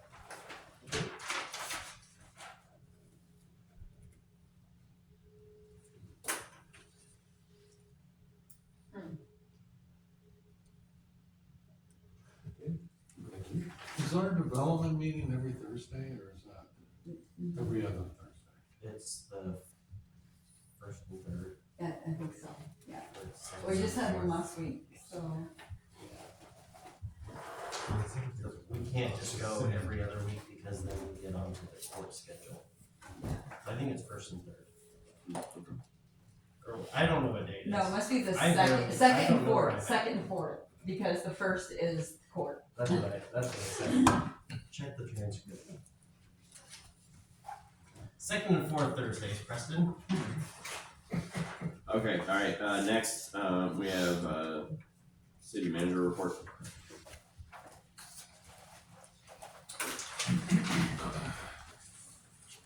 We got a budget for next year, hey, yeah, I don't have anything else to report, Your Honor, just, looking forward to meeting with Peter here one of these days. You know, if you were still busy. it has, it really, I mean, until now, you know, and kind of turning the chapter on things, you know, so I'll reach out, you know, looking forward to going to hometown days this weekend. First time, yes. Deliberating. Possibly, yes, so that's all I have, Your Honor. Alright, any comment period, or any public comment forms? No. Okay, alright, moving on, next we have mayor and councilor comments. I was gonna ask what everybody thought about, tweaking, the meeting slightly. Preston had suggested, slightly changing the public comment to where the first public comment is non-related agenda items. And then during our action items, the public has an opportunity to comment during the action items, so on the stuff we vote on. The public would have an opportunity to comment on each time there's a vote. And then we could still have a second comment period at the end. There'd be a lot of comment periods, but I know Lafayette does that currently still. Actually, I haven't heard of another city that does it. That was actually one of the mayor meetings I went to. Mayor Malcolmson said that that's how they do public comment, and it was interesting because the other mayors were like, "Oh, we only have one or two." But you know, it's not a bad idea. I think it could definitely get the public more involved. I know I've heard before some people feel like they don't get an opportunity to, you know, to speak on things, especially if it's being voted on. But you know, before I said one way or the other, I figured I'd just bring it up to council and see what they thought as far as, you know, allowing the public to speak. I did say it could make for longer meetings, but it all just depends on what we're voting on. But you know, sometimes we have long meetings anyways. So Jim, go ahead. I think you just hit the nail on the head. I think it's a good idea to help get the public involved. They can get their questions answered on the spot, hopefully. But I can see potential for us, especially tonight would be a classic example. If we were gonna have all of the action items available for public comment, and we had a real audience, knowing that they could comment, this meeting could be. Show us a real audience. Oh, yeah, a larger audience. But yeah, I think it would still, you know, there'd still be a cap. I think per item it would still be, you know, a maximum 30-minute. I think, like what we currently have. Well, maybe a shorter cap on, you know, Probably maybe voting items. But you know, we have a cap now. We could I would tweak the cap. suggest, it's just a suggestion, I'm not saying do this. I'm saying for chance, we could cut it down to 15 minutes and give them 2 minutes to comment, and then, hey, you've had your 2 minutes. On action items. Yeah, because if you have 10 people taking 3 minutes, there's a half hour, Yeah. and that's only the first, you know, action item, then we do it again, and then we do it again, it's like, whoa. And those details, you know, we can get those, you know, kind of ironed figuring out, see what Lafayette does, but I was just mostly seeing if everybody thought that was a good idea, if we could, change the structure a little bit, just to give people an opportunity, to speak, especially if it's gonna be a vote, because that's kind of like a bigger thing. Lucy, go ahead. So I think it's a really great idea, except that it would be nice if there's, once again, if there's older people, they might wanna comment on what's on the agenda in the beginning so they can go to bed. I cannot believe that people go to bed at 8 o'clock and 8:30 at night. Cause like, once I get here, which is the most difficult thing, I don't care if we stay here the rest of the night, I could care less, because getting here is really hard for me. Just like people who wanna go home is important to them. So I'm at the other end of that perspective. It doesn't matter to me, honestly, and it's always been like that, cause we're here for the public. And once I get myself in here, then, you can, but it would be nice if on that, cause I think you said about non-related subject matters, because I can't believe people go to bed at 8 o'clock and 8:30 at night. But they would probably not wanna be waiting for action items. They wanna be in bed, so I don't have a problem with going either way. Well, and we've moved action items to earlier in the meeting, whereas before they're kind of toward the end. So now they're kind of more towards the beginning. So depending on the number of action items, they might still be able to get out of here by 8. Depends on how fast we move and how many people talk. But yeah, so I think, especially having it in the beginning, I think would be, people would still be able to come and then go to bed. Okay, I don't know who was first on this Say thing. whoever you're looking for. Ian, go ahead. My only input is that we potentially offer an either or option. If you're gonna comment on this subject, this action item later, you either comment then or now, but not both. Make a choice now and something like that. I don't know, maybe make it more efficient. Okay. Liz.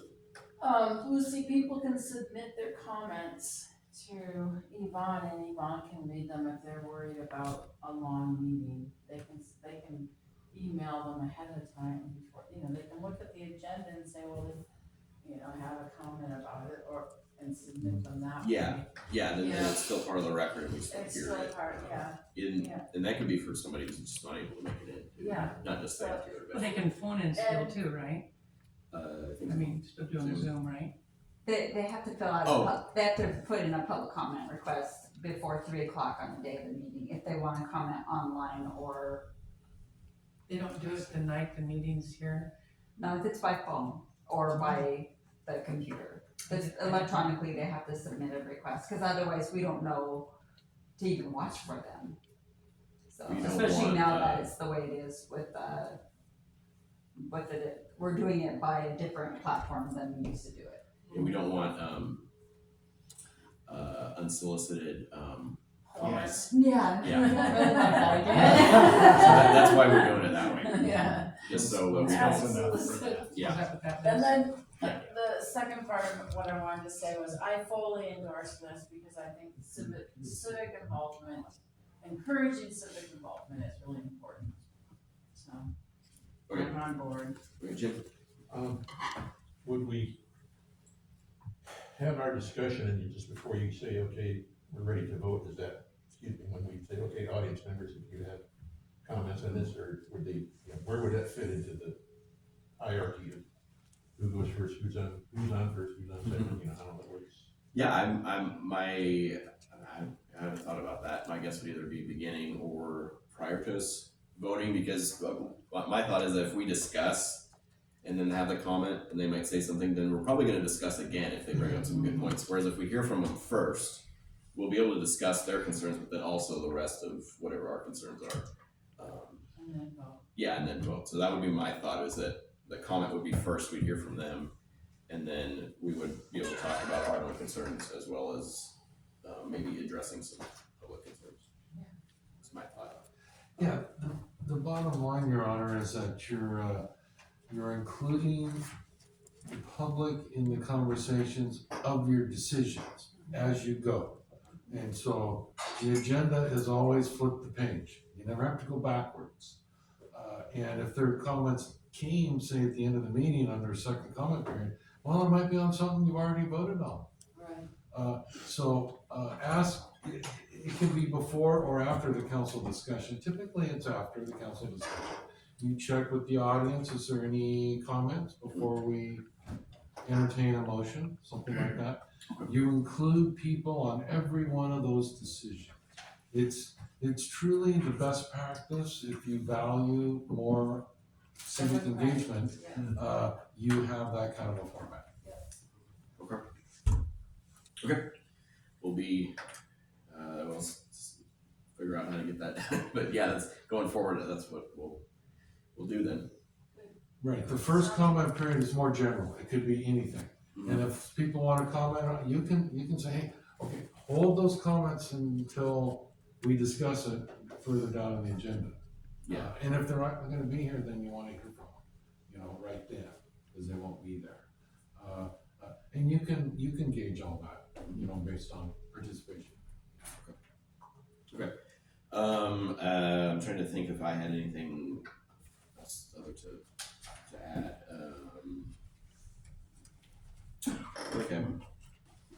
That was somebody who talked to. Oh yeah. Well, I talked to economic development person from Yamhill County, Joya, just to see, and it sounds like the county is kind of working on something that we might be able to help us with economic development. But it sounds like our July work session is going to be, talking about economic development. So I think that'd be good to discuss it more there.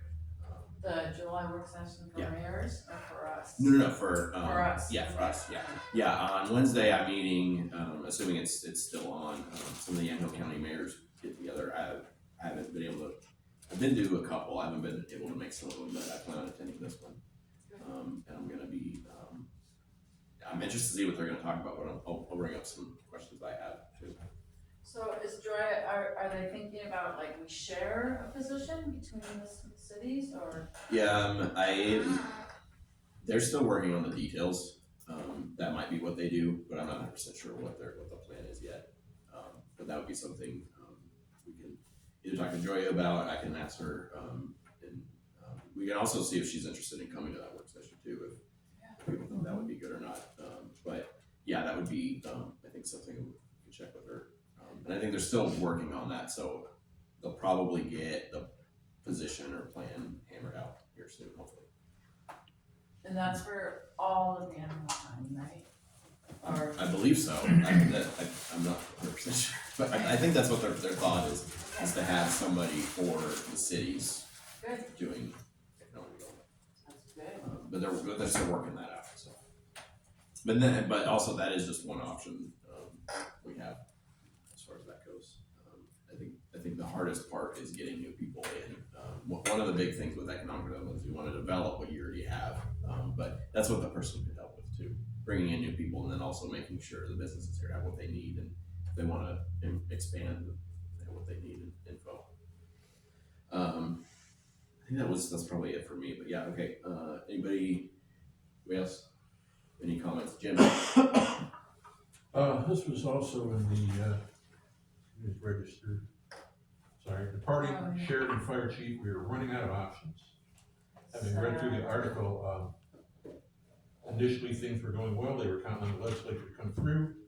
It didn't happen. They're talking about maybe getting a loan, which is never a good thing if you don't have an income to begin with. So they've already cut, it looks like some of their EMS staff. They used to have 2 fully staffed ambulances. Now they have 1.5 crews. So I don't know how they're working that, but it's not a positive thing for Sheridan to have that happen. I mean, they've been fighting things a long time, but this time around, there was supposed to be a $40 million appropriation from the state's general fund for rural public safety projects. Didn't happen. And when I visited the Capitol, I think both times I saw firefighters there talking to the legislators, so they tried. I know. I saw them. There was. Well, I'm sure they got this. We try to support Les on that. And Les also he's gone. His last day was last Thursday, so he's going back to Texas. He's had enough. Going home to Texas, yeah. I saw that, I saw both those articles, it's sad. Okay. Well, Jim, anything else? That's all I got. Anything else from anybody? Otherwise, we can I make a motion we adjourn. Okay. Second. All right, all in favor? All right, we're adjourned. It looks like 10:08. Long. I was gonna say. And we have public comment on the resolution. But that's okay, it's better for the public. Recording stopped. What?